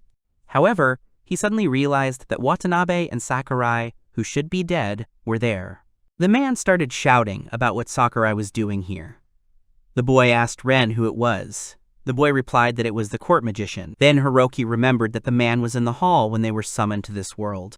Then the young man remembered the moment when he was attacked by hired killers. He smiled and told the magician that he was the one who called him this morning. The man started screaming, "What is the young man talking about?" because he knows nothing about it. Ren asks if the man really called Hiroki this morning. The man yells that it doesn't matter. He then yells at Watanabe and says that he's disrupting the parade and should come back immediately. The boy apologizes and says that he's on his way. Ren tells Hiroki that it's time for him to go and then asks the boy not to go crazy. Hiroki says goodbye and says that it was actually his line. Lucia says that Watanabe is a good person. Hiroki confirms this and says that Ren is not a bad guy. Then other people run up to the young man and woman and say that they had a conversation with the hero himself and whether they really know the hero. They ask to tell about the hero. Hiroki realizes they are in trouble. He tells Lucia that they need to leave. He asks how about discussing the plan to travel to the demon continent. Lucia agrees. After some time, they arrive at the Falling Star Inn. Lucia says that their current location is the capital of the Paisnot Kingdom. Hiroki points to the location on the map and says that the demon continent is here, in the north. Lucia says that's true. Then the boy points to some more symbols and asks if they are whirlpools. Lucia says yes and says that the sea is rough now, so they need to go around. Hiring a ship would be expensive, so all that's left for them to do is to walk along this narrow patch of land. The girl replies that she heard that you can walk through a sea of trees and the underground of the seabed. Hiroki realizes that they have two paths. Then the door to the hotel opens, and Floyd, Dine, and Tina walk in. They are very happy to see Hiroki. Hiroki greets the guys. Floyd says that it looks like the two of them are officially partners. Lucia agrees and says that she even met the boss for the first time, and it was a big Cerberus. Floyd, Dine, and Tina shouted throughout the hotel about whether Lucia really said about the Cerberus. Floyd asks if the boy and girl knew that this dungeon didn't even have a proper map. He says that these two are just great. Dine and Tina also say that it's just amazing. Hiroki says that they are currently deciding which route to take to the demon continent.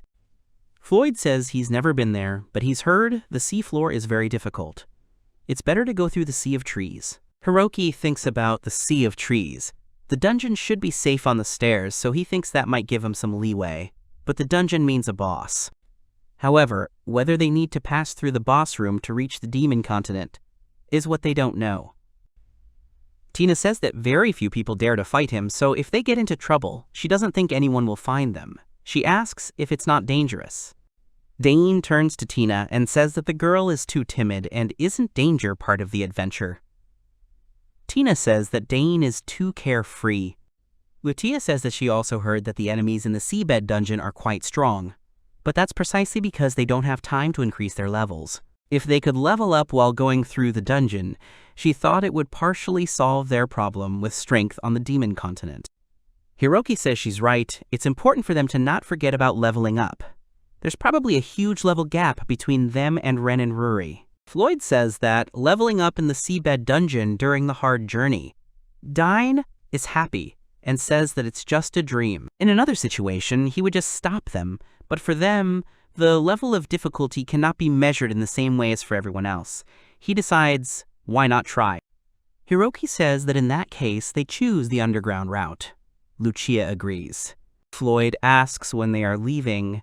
Hiroki says they are leaving the day after tomorrow. Dine says he understands, but that is very fast. If Floyd gets drunk, he'll pass out for a day, so they might never see each other again. Floyd asks the landlady to bring more meat. He asks Hiroki to take him there while he can. The girl comes out of the kitchen and says she understands, then asks if they should bring ale first. Floyd says it's going to be a long goodbye, so they should bring all the meat they have first. Lucia asks for a drink too. Floyd asks if a girl can outdrink him. Meanwhile, Tina turns to Hiroki. She asks the burden to be careful on the way, to which Hiroki says that it is time for him to go. 2 days later, Lucia and Hiroki come to the gun shop to the dwarf man. He says that everything is ready. He gives Lucia a bow, and she is happy that her bow has become much bigger.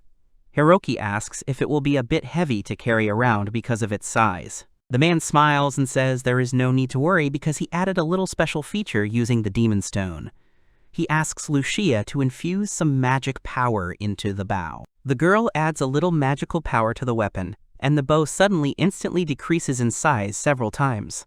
Hiroki says that it's amazing and it's just like Rui Bang. The girl asks what the boy is talking about.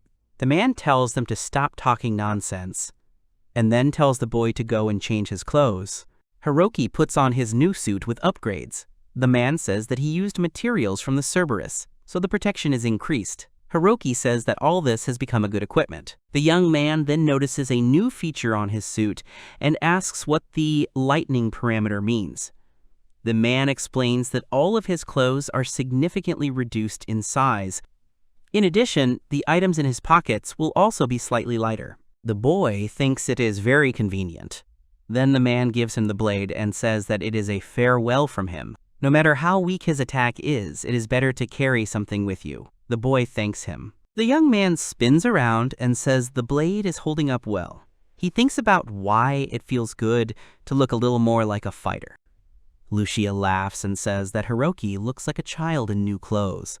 The boy says that it is embarrassing. The man also starts laughing. He then says that he also put a lightning on the backpack. Inside, he put all the things he needed for the trip, including boots. Lucia says that this should be more than enough. The man offers Hiroki to put it on his back. Hiroki puts on the backpack and says that it is so light, so he says this to the man with great gratitude. The man says that it is normal to use skills to make your equipment lighter. However, as he knows, for the boys, this may not be the norm. The boy asks if experienced adventurers really have a lot of non-combat skills. The man says that it is commonplace. Detection skills to find monsters, cleaning skills to quickly clean things. The young man is amazed by these skills. The man says that since they are talking about it, there is a skill that creates extra-dimensional storage. The boy is surprised by this, and then thinks that this is such a common thing in games. Lucia also says that it sounds very cool. The boy then asks the man if his order is finished. The man says he almost forgot about it. The man gives him a bag with the order. The boy thanks him. Hiroki asks Lucia to give him her hand. The girl agrees and extends her hand. The young man says that this is a new bracelet of their group. When you wear aspen ones, the team spirit is felt better. The girl looks at her new bracelet and then says that she is very happy and thanks Hiroki. The boy tells the girl to look, that he has the same bracelet. The girl giggles. Then Hiroki says that it is time for them to go. The man says to show themselves when they return. And that is how the young man left the country, where he was called for adventure. A few days later, Lucia and Hiroki arrive at the dungeon of the deep sea on the first floor. They walk through a place where there is a small amount of water. The boy says that it is difficult to walk here. Lucia replies that it is good that they put on hiking boots. Hiroki says that they were warned that it wouldn't be easy. They need to be on guard. Lucia says that's true. Finally, the monster appears, the killer mermaid. Hiroki tells Lucia to wait here and he will distract it. The boy runs towards the monster and calls out to him. The mermaid starts to growl and then attacks the boy. The boy dodges and calls out to Lucia to attack while the monster is distracted. The girl shoots the monster in the head with an arrow, but he doesn't die. Instead, he pulls the arrow out of his head. Hiroki and Lucia are surprised by this. The monster then began to attack the man with its weapon again. The monster missed the boy, and many arrows flew towards them. Finally, one of Lucia's arrows hit the monster right in the head and he was defeated. Hiroki thinks they've just started, but they're already having some trouble. Lucia apologizes to the boy for taking so long to get in. Hiroki says it's okay. It's just a hard-level dungeon. However, if they go further, they may run out of arrows and strength. Then the young man looks to the side, because some rustling is heard there. Lucia is surprised, and killer sea mermen and sea slugs appear on the side. Hiroki shouts that monsters have appeared and there are more of them. Hiroki creates a shield to protect himself, and then slaps his cheeks. He says that they need to go fight, and then asks who will go at him first. The sea slug starts to attack, but the boy dodges and the monster misses. Then the second slug starts to attack, but it also misses due to the boy's excellent dodging. Then the killer merman attacks, but he also misses. Hiroki thinks that he can dodge even if there is an entire army of them. He asks Lucia to attack now. The girl agrees. The girl shoots many arrows that miss their target, but after a while all the monsters were defeated. Hiroki is happy and tells Lucia that they did it. The girl is happy about another victory. The young man thinks that the enemies are time-consuming but very easy. He suggests that the girl go further, and Lucia agrees with him. Finally, they reach the 7th floor. The boy realized that the water level had risen. Lucia noticed that they were moving more slowly now. The girl asks Hiroki if it's harder for him to dodge. The young man agrees, but says that everything is fine, but the main thing is that it doesn't get any deeper. Then, the ice Fenrir monster appears. Hiroki was scared for a few minutes. Lucia said that the monster looked strong. Hiroki remembers Cerberus and says that he has very bad memories with dogs. The girl says that this monster doesn't care about water because it creates ice under its paws. The girl says that it's a scam. Hiroki turns to the girl and tells her to keep her distance. The girl agrees. The young man runs to the young man and says that there is very little space here. Suddenly, the Fenrir releases ice spikes, but the protagonist easily dodges this attack. He lands on the ground and splashes water. Although there is little space, he can dodge. The boy calls Lucia to attack. The girl agrees and pulls the arrow. The girl shoots several arrows and suddenly hits Fenrir, and then she tries to hit the monster again. Fenrir uses his ice spike attack again, but the boy manages to duck. He thinks if he climbs onto the ice, he will be able to dodge it more easily. The boy jumps onto the ice, but suddenly slips and falls straight into the water. The monster immediately also directs its head and paw into the water to hit the young man, but he uses dodge and swims with lightning speed right under the ice floe. The young man emerges right behind the monster, while Lucia attacks the monster with multiple arrows. Suddenly, Fenrir turns around but is hit directly by an arrow fired by Lucia. The monster dies. The young man stands up and breathes a sigh of relief. Lucia runs up to the young man and asks if he is okay. Hiroki tells the girl not to worry because he just didn't dodge, and next time he will definitely succeed. Lucia agrees, but says that after 2 or 3 floors they will not be able to continue. She understands that the young man wants to go as far as possible, but now it is difficult. The girl says sadly that it would be better to retreat. The young man is surprised by her words. She says that, besides, they don't know how many floors are left. If they meet enemies stronger than them, they might die. The girl is sad, of course, but she thinks they should go back. The boy thinks she is right. The further they go, the harder it becomes to fight, and their strength is not enough. They had to strike 3 times to defeat Fenrir. He doesn't want to admit it, but he agrees with her.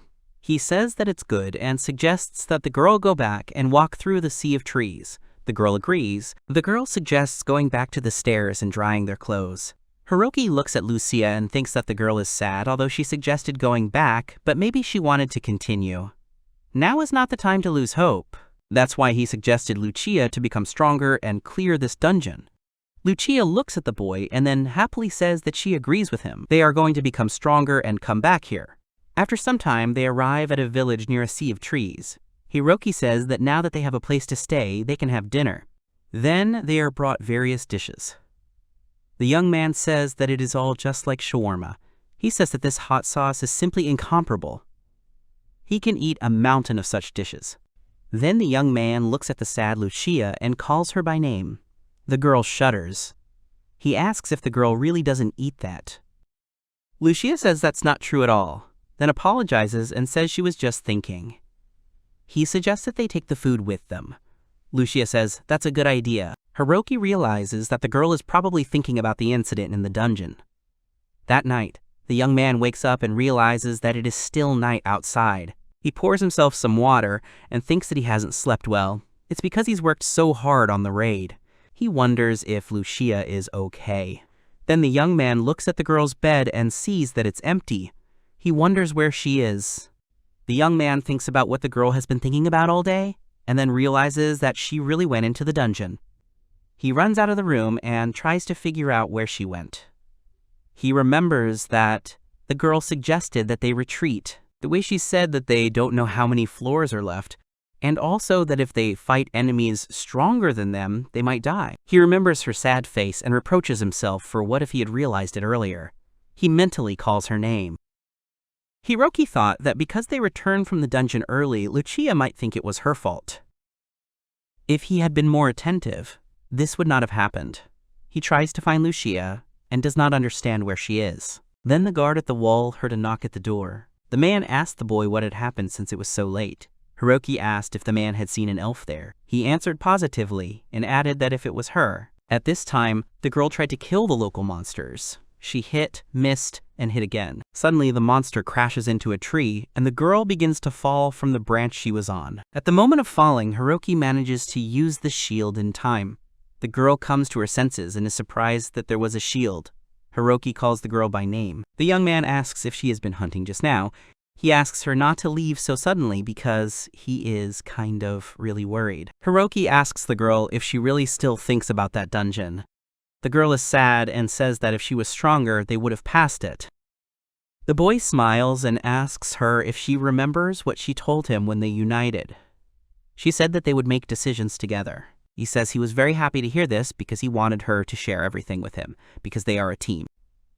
The girl was amazed by his words. Na says that she too, when she saw how the young man thought everything over himself, she felt very lonely. The girl says that she seems to have done the same. The girl apologizes to the boy. Hiroki says that he understands that she wants to end it, but wouldn't it be better to do it together? The girl agrees and thanks the young man. Hiroki says that there is still time before sunrise, and he does not want to sleep at all. He offers the girl to raise the levels until the morning. The girl agrees. Then she asks why the boy is in his pajamas. The boy replies that he was in a hurry. The girl starts laughing. Before that, in the underwater dungeon on the 7th floor, Ruri called the spell as weakening the territory. Maximum duration of the flame. The girl said that this way they wouldn't get wet. Ren said that indeed the girl could do that too. He asked if everything would be okay, since it was risky to use so many skills at once. The girl agreed and said that they hardly spend any mana. Ren said that Ruri was just great. The girl drives away the water and says that the young man is flattering her again. Then they use search magic. Ruri is surprised and says that the monsters are approaching, and there are quite a lot of them, so Ren should be more careful. Several Fenrir appear. Ren takes out his sword and shield and calls the girl by name. Ren says that he sees a monster. Ruri's flame stops the monsters, and Ren attacks the monster through it. The snow Fenrir was defeated, and then more monsters were approaching.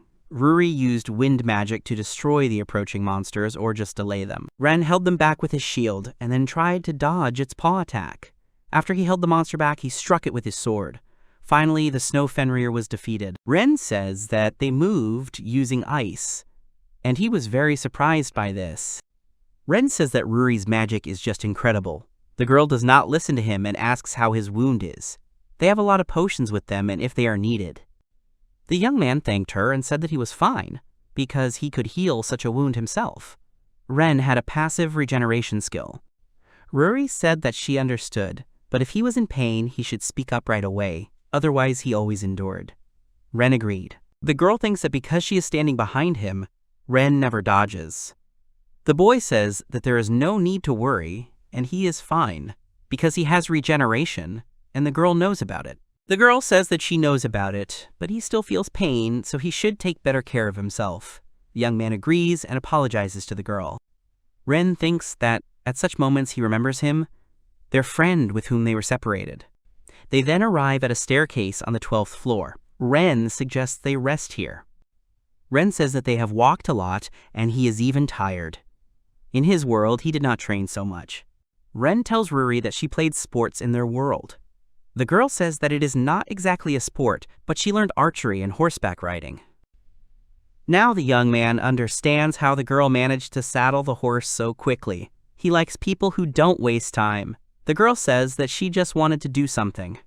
Ren says he also had a lot of free time, so he often did housework. Ruri says it's not free time. Ren asks if the girl really thinks that way. He could always be with his family, and it was a lot of fun. Ruri realizes that Ren is very lonely now. She says that he must have been very close to them. Ren calls the girl by name.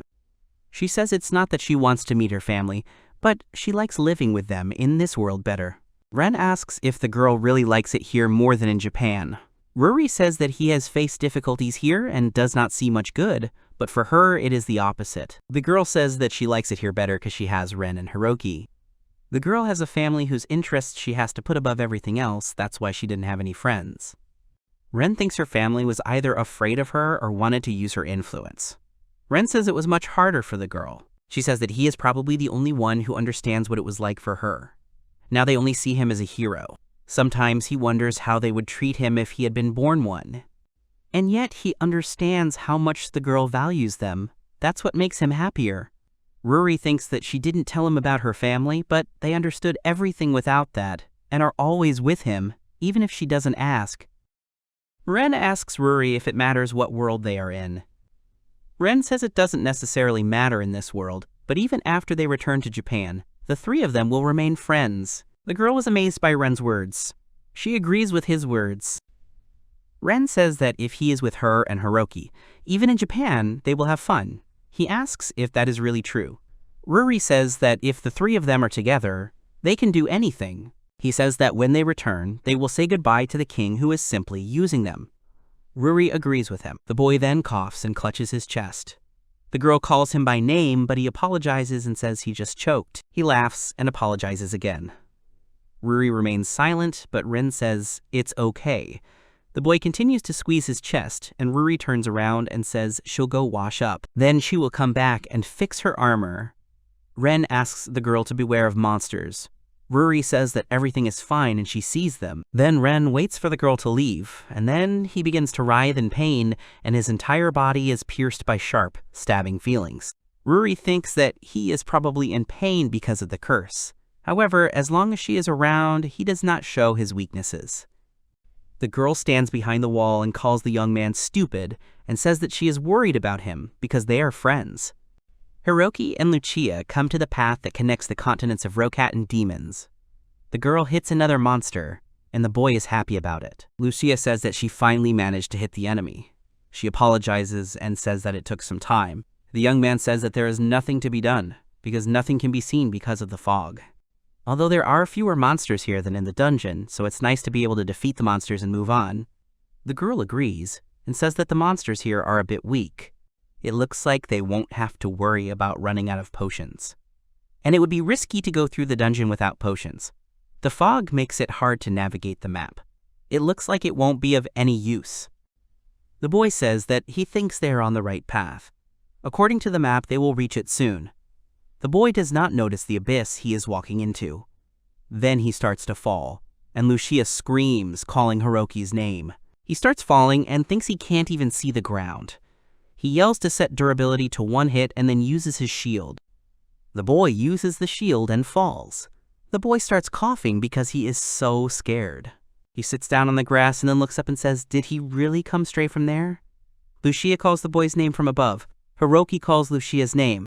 The girl shouts that she is very glad that the young man is safe, and then asks how he is and if he was hurt. Hiroki says he's fine, but he doesn't think he can climb back up. The girl says she can't jump down to him either. Hiroki says, that's right, she needs his shield to jump. However, if he increases the shield's strength, its range will be reduced. It's too risky to shield her while she's falling, and he doesn't want her to experience that horror. The girl asks if they can then move on separately until they meet. The girl says there aren't many of them, but there are monsters here. He asks if the girl will be okay. Lucia tells the boy not to be afraid. She will jump on the trees. Hiroki says that, as expected from a forest dweller. He agrees with the girl. Then they determine their next meeting place. If the girl walks along the cliff, she will find a large stone where they can meet. The girl agrees and asks Hiroki to be careful. The young man says that they should be more careful too. Then the boy says that he ran, but suddenly something started to attack him from the side. Hiroki managed to dodge in time. Only a few seconds passed, and he already ran into the monster, and how unlucky he is. A monster called Mushroom Rent has appeared. The boy thinks that the mushroom is very cute. Then he looks at the stump under the mushroom and says that he takes it back. The boy continues to dodge the monster and says that it still looks cute, I guess. He thinks that these monsters are easy to dodge, but there are more of them. Suddenly, another monster approaches him. He thinks that the fog is not so thick, probably because he fell off the cliff. He thinks that he needs to hurry and meet Lucia. At this time, Lucia was jumping deftly through the trees. She thought that she was in her native forest, not considering that she was alone here. She thought that since there was fog here, she should be more careful. She jumps from branch to branch and hopes that she will meet Hiroki soon. At this time, a team of 3 people fought with the mushroom rental. An elf girl was gathering grass nearby. Suddenly, a shadow covers her. A man, a member of her group, hears the girl scream. A girl is grabbed by a huge red bear. She thinks that this is her end. Suddenly, the bear starts to attack, but a shield appears right around the girl, and she is instantly healed. The man and the girl are surprised to see the treatment. The girl turns around and sees Hiroki there, and says that he uses magic from such a long distance while he is fighting monsters. Hiroki yelled at them not to worry about him and to deal with that monster instead. The man yelled thank you to the boy. Then they saw a huge number of monsters around the young man and asked him where this magic came from. Suddenly, the bear attacks the girl and knocks her down. The man calls Lily by name, to which the girl replies that she understands and creates many arrows. The girl summons automatic arrows and aims them straight at the bear. Hiroki is surprised that the girl attacked with arrows without a bow. She said that it was very cool. Finally, the red bear was defeated. The man thanked the girl and then saw a huge pile of monsters near Hiroki. The girl said that she would help him with these monsters. The young man thanked her. The girl uses the arrow creation and then launches automatic arrows. The mushroom rentals were completely defeated. Hiroki says the girl is an archer, but she shoots arrows without a bow and it's really cool. The girl replies that the boy is just incredible, and then thanks him for his help. The man apologizes and says that they let their guard down, even though it is their job to protect her. He saved Pino, so the man asks how he can thank the boy. Hiroki says that he is glad he could help. The girl says that if you remember that he used such a spell from such a long distance, and at the same time ran away from monsters. Hiroki says that as he thought, a 100% recovery is truly incredible. As a player, he was so busy with his evasion build that he paid too much attention to it, but in this world, he is not a player but a healer. The girl asks the boy who he is. The man says, "Isn't it appropriate to introduce yourself first?" The girl remembers and says that her name is Pino, and she is an elf, and also an alchemist. The second girl introduces herself as Liliana, and says that she is a rabbit hunter of the beast race. The boy sees the girl's rabbit ears, and she is also a hunter. He starts to glow. He thinks about the alchemist, the rabbit-eared huntress, and the dwarf bodyguard. The girl asks, what about the boy? Hiroki states his name and says he is a healer and a human. He can heal and dodge, but he can't attack, and when he stays, everything ends badly, so he thanks for the help. The girl says it's amazing to be a healer with evasion abilities. It's the first time she's seen it. Hiroki says that he has an archer partner, but they are now separated, and he is heading to their meeting place. The man is surprised that the archer is alone. It is very dangerous, and they need to meet as soon as possible. Hiroki says that the girl is a forest elf and moves well in trees, so everything is fine. Pino is surprised and says that she is an elf. He shows them a map and says that the meeting place was this stone.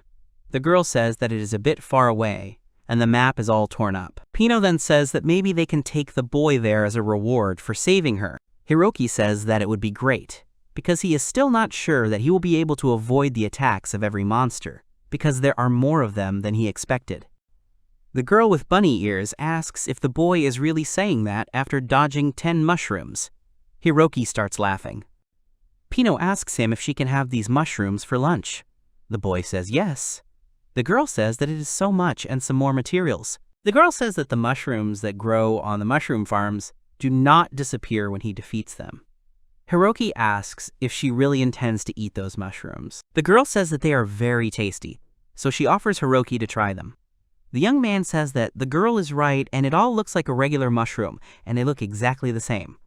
Pino likes this kind of food. Pino says that if the young man can gather such a large number of mushrooms around him, it means that he can eat deliciously at any time. The young man says that Pino will not do such a thing. The girl says the idea is brilliant. The man says the girl has a strange idea of genius. Then he asks if the girl has finished picking mushrooms. He suggests they hurry up. The girl says that Hiroki can call her by her first name. She doesn't like formalities very much. She also says that Liliana and Asan can be called by their first names too. The man says that his name is Hassan. The young man says that he understands and that he is very pleased. The young man names Pino, Liliana, and Hassan. And then they set off on their journey. Hassan asked Pino not to run forward so fast. At this time, the man attacked the monsters, and Hiroki dodged them. Hassan said that the girl had forgotten that she had almost died because of this. Pino sighed and apologized.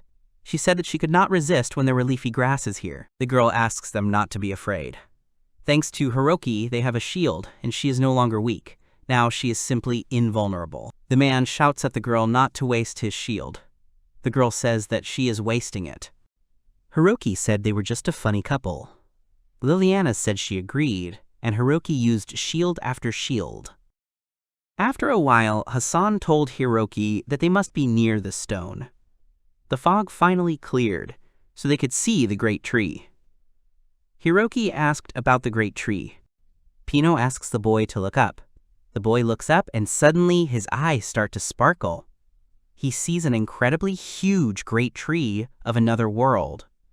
Hiroki is amazed by its size. Pino asks the boy if they were really seeing it for the first time. They say it contains a lot of magical power. There are only a couple of them in the whole world. Suddenly, Hassan sensed something and told everyone to be on guard. He said that the other half of that red bear was somewhere here. Pino was surprised that all the trees were broken, as if from a fight. Hiroki asked about the other half. Hassan confirms and says that red bears usually travel in pairs, so he thought it might be a female. Females are much larger than males. Hiroki thought that Lucy was all alone. He hoped that she was okay. Pino started screaming that she was scared. Hassan hoped that the people they met wouldn't run into her. Then Liliana said that there are arrows, and they are very high, and it shouldn't be like that either. She says that something bad happened because the archer messed up his aim. Is this a new and fast way of using hallucinations?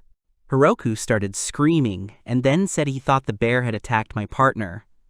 Hassan said they had to hurry and follow the arrow trail. Hiroki thanked the man and prayed that Lucia was okay. Together they ran to help Lucia. Liliana said that it seemed like this female was very fierce. Pino confirmed her words and said that there was too much destruction here. The girl says that if Hiroki's partner is an elf, but in the battle with the enraged beast, she could receive a blessing. Hiroki wondered about the blessing and whose it was. After a while, they notice a fallen tree and a red bear in the distance. Then they notice a girl on a tree branch. Hiroki calls her name and she turns around. Suddenly, the bear hits the tree branch and the girl falls down. Pino screamed that she was going to fall, but Hassan interrupted her and said that it would not happen on his shift. At that moment, Hiroki shouted that he still could. Hassan did not understand him. At that moment, Lucia gathered herself, landed on the ground, and shot her arrow at the enemy. Hiroki asked everyone to rely on him, and then used intense boost and shield. He just wanted to make it in time. At that moment, everyone was scared. Lucia was suddenly covered with a special shield, and she immediately released an arrow and hit the bear straight. The red bear was defeated, and Hiroki thought that Lucia did just perfectly at that moment. Pino was surprised by Lucia's courage. The girl called Hiroki by name, and he said that he was very glad that the girl was okay. Liliana said that a point-blank shot was a real feat. Lucia asked Hiroki who these people were, to which the young man replied that they helped him fight off the monsters that were chasing him. The girl understood. Lucia then bowed and expressed her great gratitude for saving Hiroki. Liliana awkwardly said that there was no need for thanks. She said she was still surprised that she wasn't scared of that red bear. Lucia smiled and said it was because she knew Hiroki would protect her because she trusted him. Hassan smiled at that moment and said that Hiroki was trusted and that he was just great. The young man was touched by the girl's words. Then Pino distracted everyone by finding something in her backpack. The girl took out a magic potion and said that it was for Hiroki. The young man was surprised and asked what it was. He thanked the girl and said that he was still full of mana. Pino screamed in horror that it couldn't be, even after he used the shield from such a distance. She asked him how unlimited his magic power was. The young man laughed and thought that he couldn't tell her, that he didn't know it himself. Then Pino noticed something and said that Lucia was doing well, and then pointed to the sky and said that there was a gift for her there. Hiroki and Lucia look up at the sky and wonder what gift Pino is talking about. Suddenly, a leaf on a tree lights up and then starts falling towards the girl. Lucia says it looks very beautiful. She said it was very strange, because only this leaf glowed. Pino replied that the great fruit tree was rewarding Lucia for this fight. The girl asked what that meant. Pino replied that the great tree loved elves very much.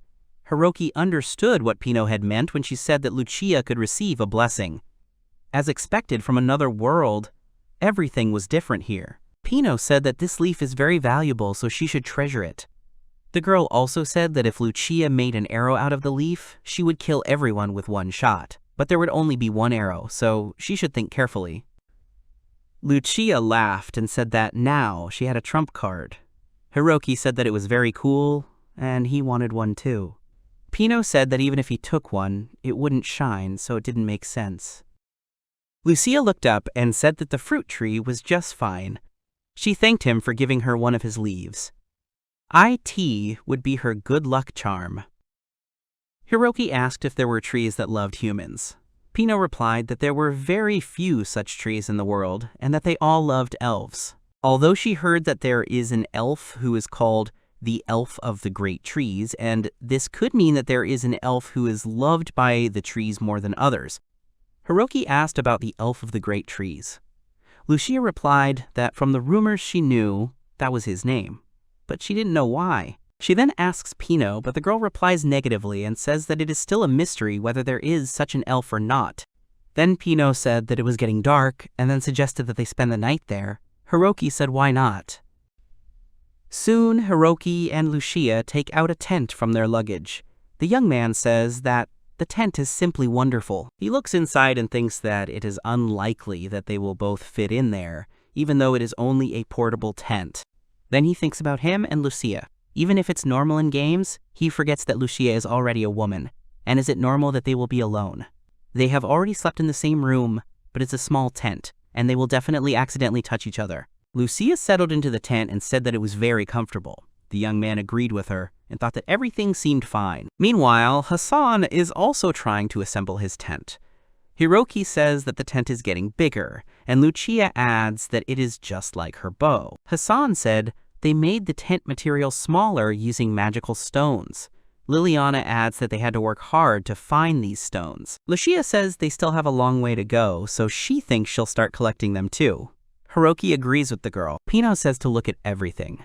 She used the stones for kitchen utensils. Hiroki thought it was a luxurious way to use stones. Pino said in all seriousness that food is important and it enriches your mind and body.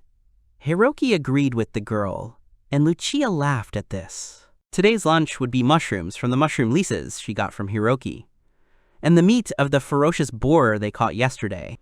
Lucia was surprised and asked if Pino really ate monster meat. Hiroki thought Pino was eating monster meat, just like in those time travel stories. Pino said it was delicious. Pino has no prejudices when it comes to ingredients. Lucia says, don't monsters disappear after defeating them? Pino says, if you use it, then no. Liliana adds that Pino is an alchemist after all. Creating drugs is her path. Cook after putting the ingredients on the tree leaves with oil on top, and the dish is ready to serve. Soon the dishes were ready. Pino warned everyone that it was hot. The young man noticed some familiar properties in this dish. Lucia starts eating. Everyone looks at her attentively. Suddenly she opens her eyes and says that it is very tasty. Hiroki says it's his turn now. He starts eating and says it's really delicious. Hiroki laughs and says they have a winner. Lucia asks what kind of winner they are talking about. Pino says that's it. Deliciousness makes you a winner. The young man replied that he was still not satisfied. Pino laughs and says that she knew it. After a while, Pino says that it seems that this is where they part ways. She is very sorry. Liliana says that Pino loves to run everywhere, so his shield will help them out a lot. Pino says that they will have to separate, although with Hiroki she could collect materials and not be afraid of anything. Hassan says that Pino is running around even more with the shield, so there are downsides. Hiroki laughs. He says that it's a long way to the apricot continent, so they should take care of themselves. Hiroki thanks Pina, Liliana, and Hassan. The boy said that he will give Pino another shield as a parting gift. The girl thanks the boy for this gift. Hiroki says it was fun. Lucia confirms his words. Hassan wishes them luck. Pino says they will see each other, and Liliana wishes them to take care of themselves. The young man tells them to see him, but he himself thinks that in just a little while they will reach the apricot continent. Hiroki says it's great that they met these people. Lucia agrees. The boy jokes and says that he would send them a friend request if he could. Lucia asks what friend request the boy means. Then she notices something, and then tells the boy to look to the side and see if there really is a shop there. Hiroki says it looks like it, but where is the shopkeeper? They approach a shop, from which a small fairy flies out and greets the customers, saying that she has a great selection of goods. Hiroki is surprised that they saw a fairy. The fairy says that everything is correct. They have arrived at the fairy shop, so she offers to look at her goods. Lucia says that this is the first time she sees a real fairy. Hiroki says that this is his first time seeing one too. The fairy herself is surprised about this. She says that it is an honor for her to be the first fairy on their way. She is a fairy trader and is very pleased to meet you. Hiroki says, that's very nice. Lucia asks why the fairy's shop is in such a place. The fairy says, that's an excellent question. The fairy says that only those who possess a leaf from the great tree can visit her shop. Lucia asks if the fairy really means this leaf. She shows a leaf from a tree that she recently received from a fruit tree. The fairy says that this is the leaf. Hiroki says that he does not have the leaf and asks if it is okay if it is here.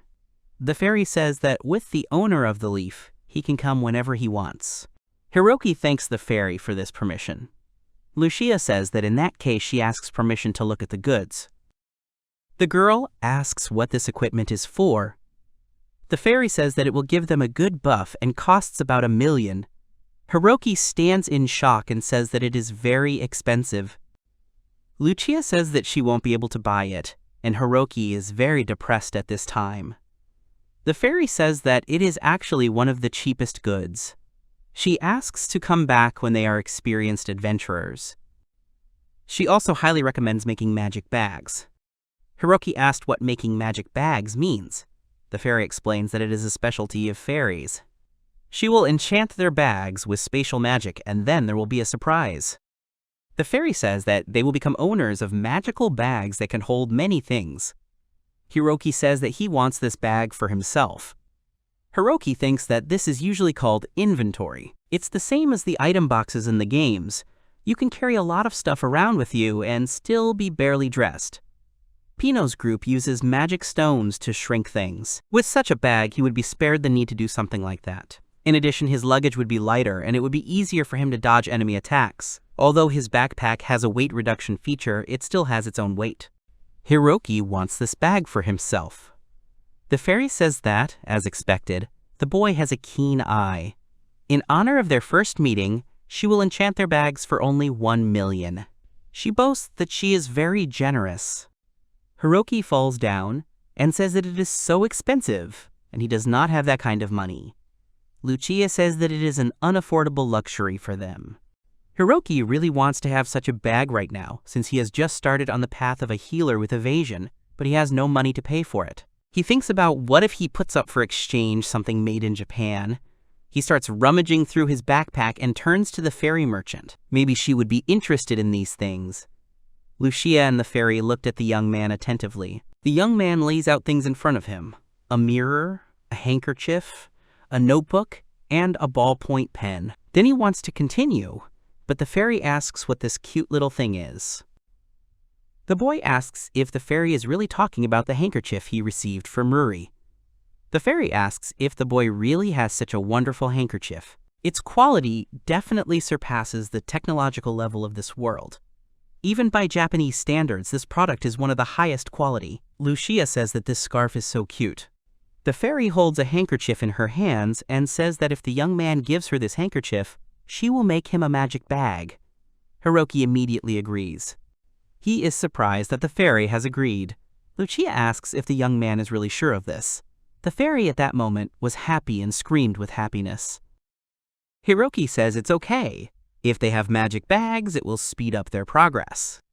Lucia says that if the boy says so, then it's okay. Hiroki didn't want to give away what once belonged to Ruri, but now his main goal is to get rid of Ren's curse. I'm sure the girl wouldn't be upset if he learned that this way he increased the effectiveness of their group. The fairy thanks the young man, and at this time she carefully folds the handkerchief. Now that she has such a rare handkerchief, she is in a wonderful mood. The fairy says that for their sake she will make an exception and charm bags for both of them. She says that she is very generous. Hiroki is surprised and asks if the fairy would really do that. Lucia is surprised that she would also be enchanted with a bag, and then she says that she doesn't have a bag. The fairy tells the girl not to worry, because those pockets on Hiroki's leg will do just fine. The young man asks if the fairy is talking about them. There are 2 of them, so they are just right. The fairy shakes out their pockets and begins to sing a song. The boy says that it is impertinent, but the fairy tells them to remain calm. She suggests that they begin. First for that boy. The boy says that his name is Hiroki. The fairy repeats Hiroki's name and then says that Lucia is nearby. The fairy says that in that case, she will first enchant the bag for Hiroki. The young man thinks. Lucia asks Hiroki what is it. The young man says nothing. The fairy uses the ability to expand the boundaries of space. Hiroki is surprised. Then the fairy says that everything is fine and everything is ready. She offers the boy to put something inside. The young man asks if he can put anything in there. The fairy replies that almost anything is possible. He then tries to fit the tent into the bag and asks how about this. Lucia says it all fits and it's incredibly comfortable. Hiroki says that he didn't know fairies had such a useful skill. The fairy is proud of herself, laughs, and says that's right. Then she decides to do the next one and uses the skill of expanding the boundaries of space. Lucia is happy with her new bag and says thank you very much to the fairy. The fairy thanks them in return and says it was a good deal. Then she asks if there is anything else. The young man remembers something and asks if the fairy has a potion made from the apricot grass that removes curses. The fairy apologizes and says that the product is currently out of stock. The young man then asks how about the apricot grass itself.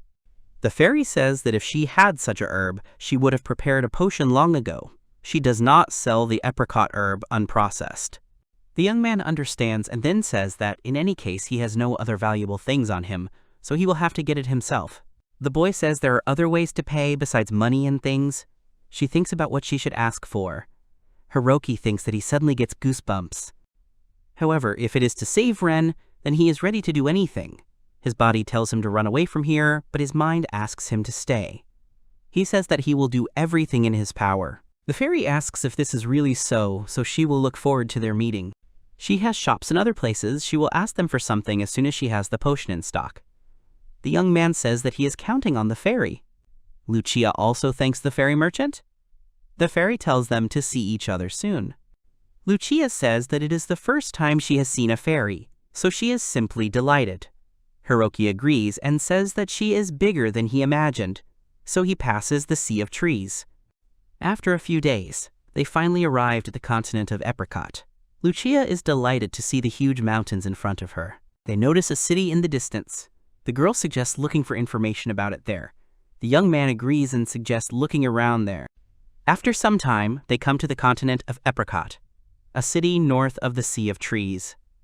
Hiroki says that this city is different from human cities. Lucia says that there is something mysterious about it. The girl is also happy and says that this is the lamp that glows with the help of magic. There are plenty of shops here with all sorts of magical things. Hiroki looks at the people and says that they look no different from humans.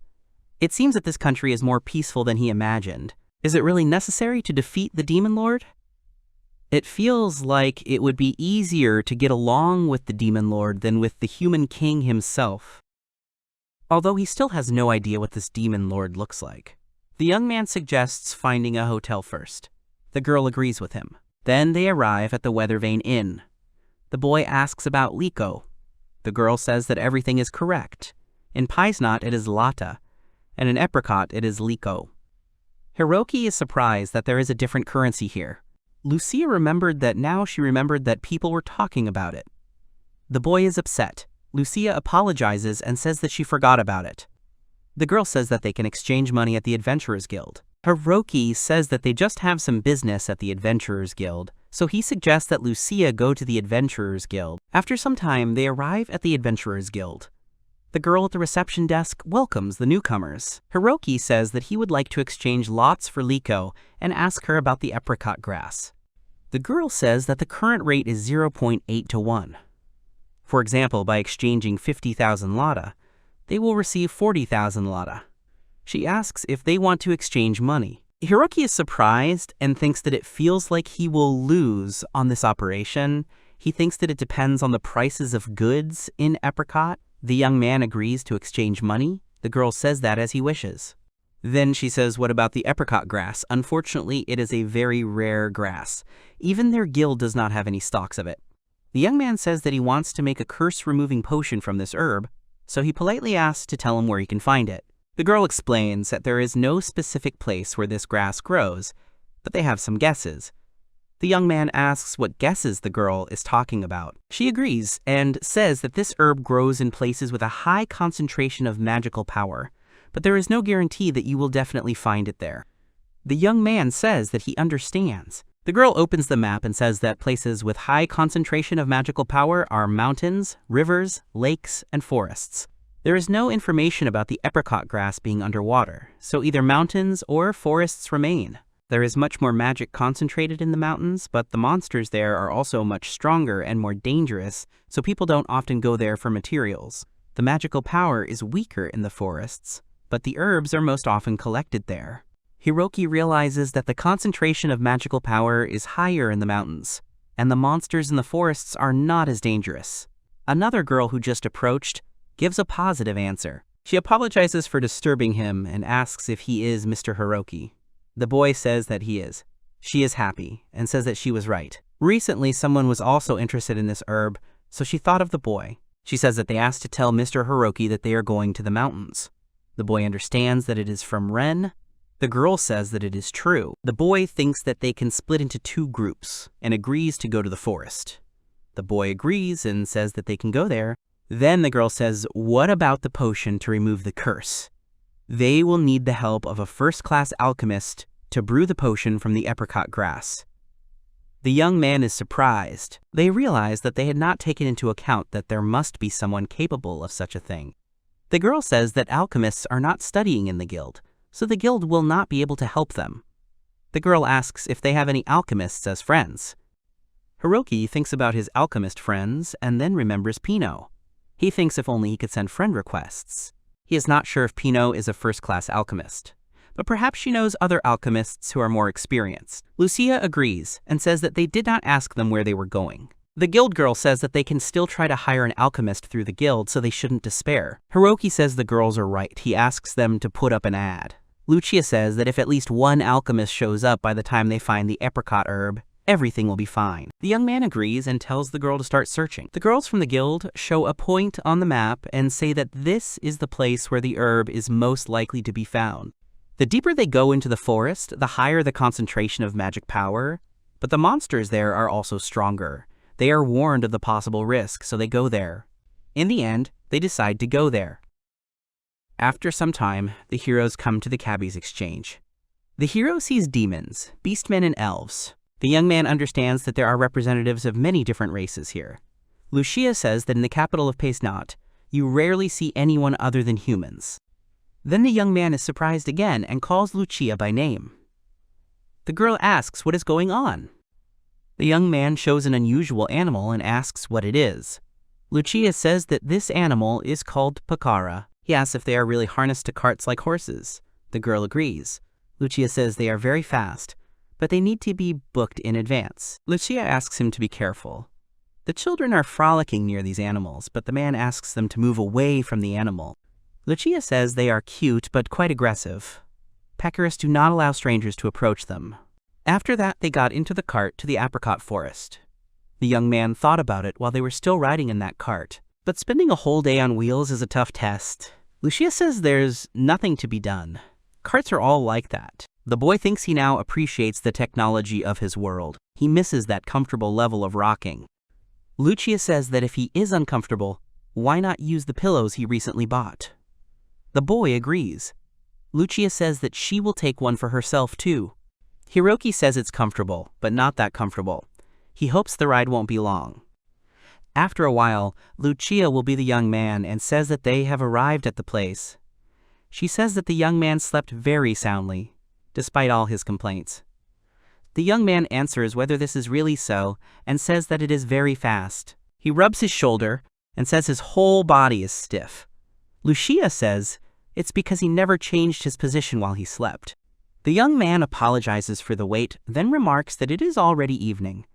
The man laughs and says that the travelers must be very tired. He says he will come back here every day at the same time to pick them up. The boy thanks the man. Lucia says it will soon be dark, so she suggests spending the night right here. The boy says that is a good idea. They often had to sleep in the open air, so he was already used to it. He began to collect brushwood. Thanks to the magical bags, they can take kitchen utensils and many ingredients with them. It will be easier to make long journeys. Lucia says that the meat is simply delicious. The next morning, it's time for the heroes to leave. He asks where they should go. Lucia tells him not to worry, she found out in the city. Hiroki says it's a great job. It seems that the places with the greatest concentration of magical power are springs and caves. Another day's journey north there is a spring. Continuing in this direction, they will be at the entrance to the cave in another day. The young man understood and that meant they would go north. He drinks today's portion of the potion to attract monsters. It tastes terrible. Hiroki says it's not easy to drink 3 bottles a day. Lucia thanks him for his daily efforts. Then the girl is surprised, and the boy suddenly ducks. He feels some familiar feeling. Lucia says it's a slime demon. The boy looks at the monster and sees a slime demon. It's slow, but its attack is much higher than that of a normal slime. Hiroki says that's it. So it's just like a regular slime. For him, a healer with evasion. Lucia says that the boy is right. Hiroki tells the girl to fight together as they advance. He will cast a shield on the girl. Lucia says that the apricot grass is small trees, so you have to watch your step. The boy thinks that they will probably find it if they go deeper. Then the boy notices a ghostly flower. Then the boy notices a huge mushroom. Lucia heard that they only grow in places with a high concentration of magical power. It is a slime, it only needs a slight movement to dodge attacks. Hiroki says that they are on the right track.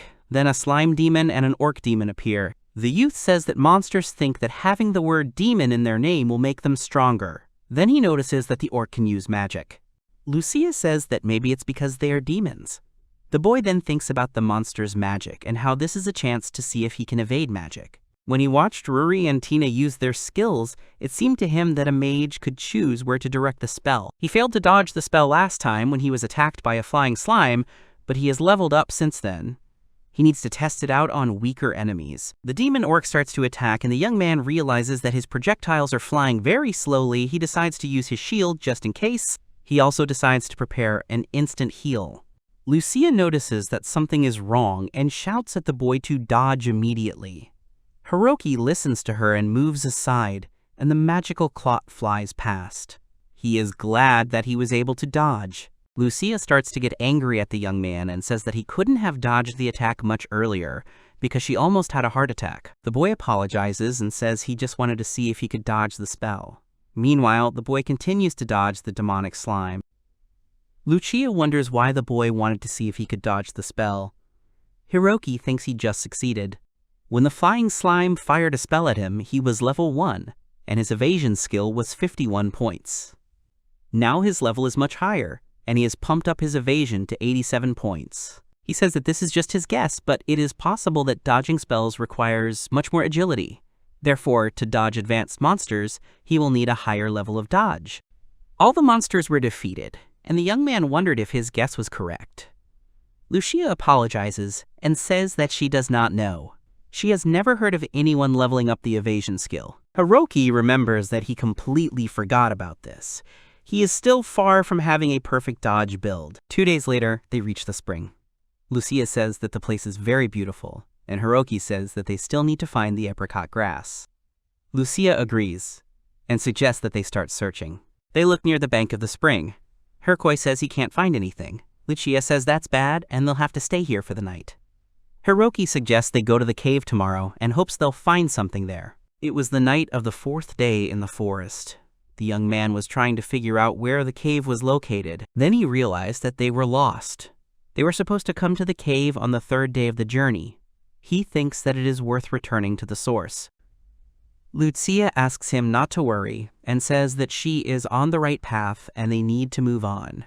Hiroki agrees with her. He says that this place is full of magic, so they are moving in the right direction. At this point, the girl notices something. She squats down and tells Hiroki to look in one direction. The young man gets scared and covers his mouth with his hand. They see a huge number of goblin demons. The young man says that there are at least 30 of them, and among them is a magician. Hiroki thinks it will be hard, because this time he also has Lucia with him. He doesn't want a repeat of the incident with the breeding slugs. The young man whispers to the girl, but they need to leave quietly. She agrees. They rustle and try to leave between the bushes so as not to be noticed. However, the young man steps on a twig and thinks that this is already some kind of abundance of cliches. At this time, the girl creates many arrows and begins to shoot at the goblins, shouting for the young man to get ready. He realizes that he has no choice and starts running in the other direction. The monster attraction potion is still active, which means that they will all run after the young man.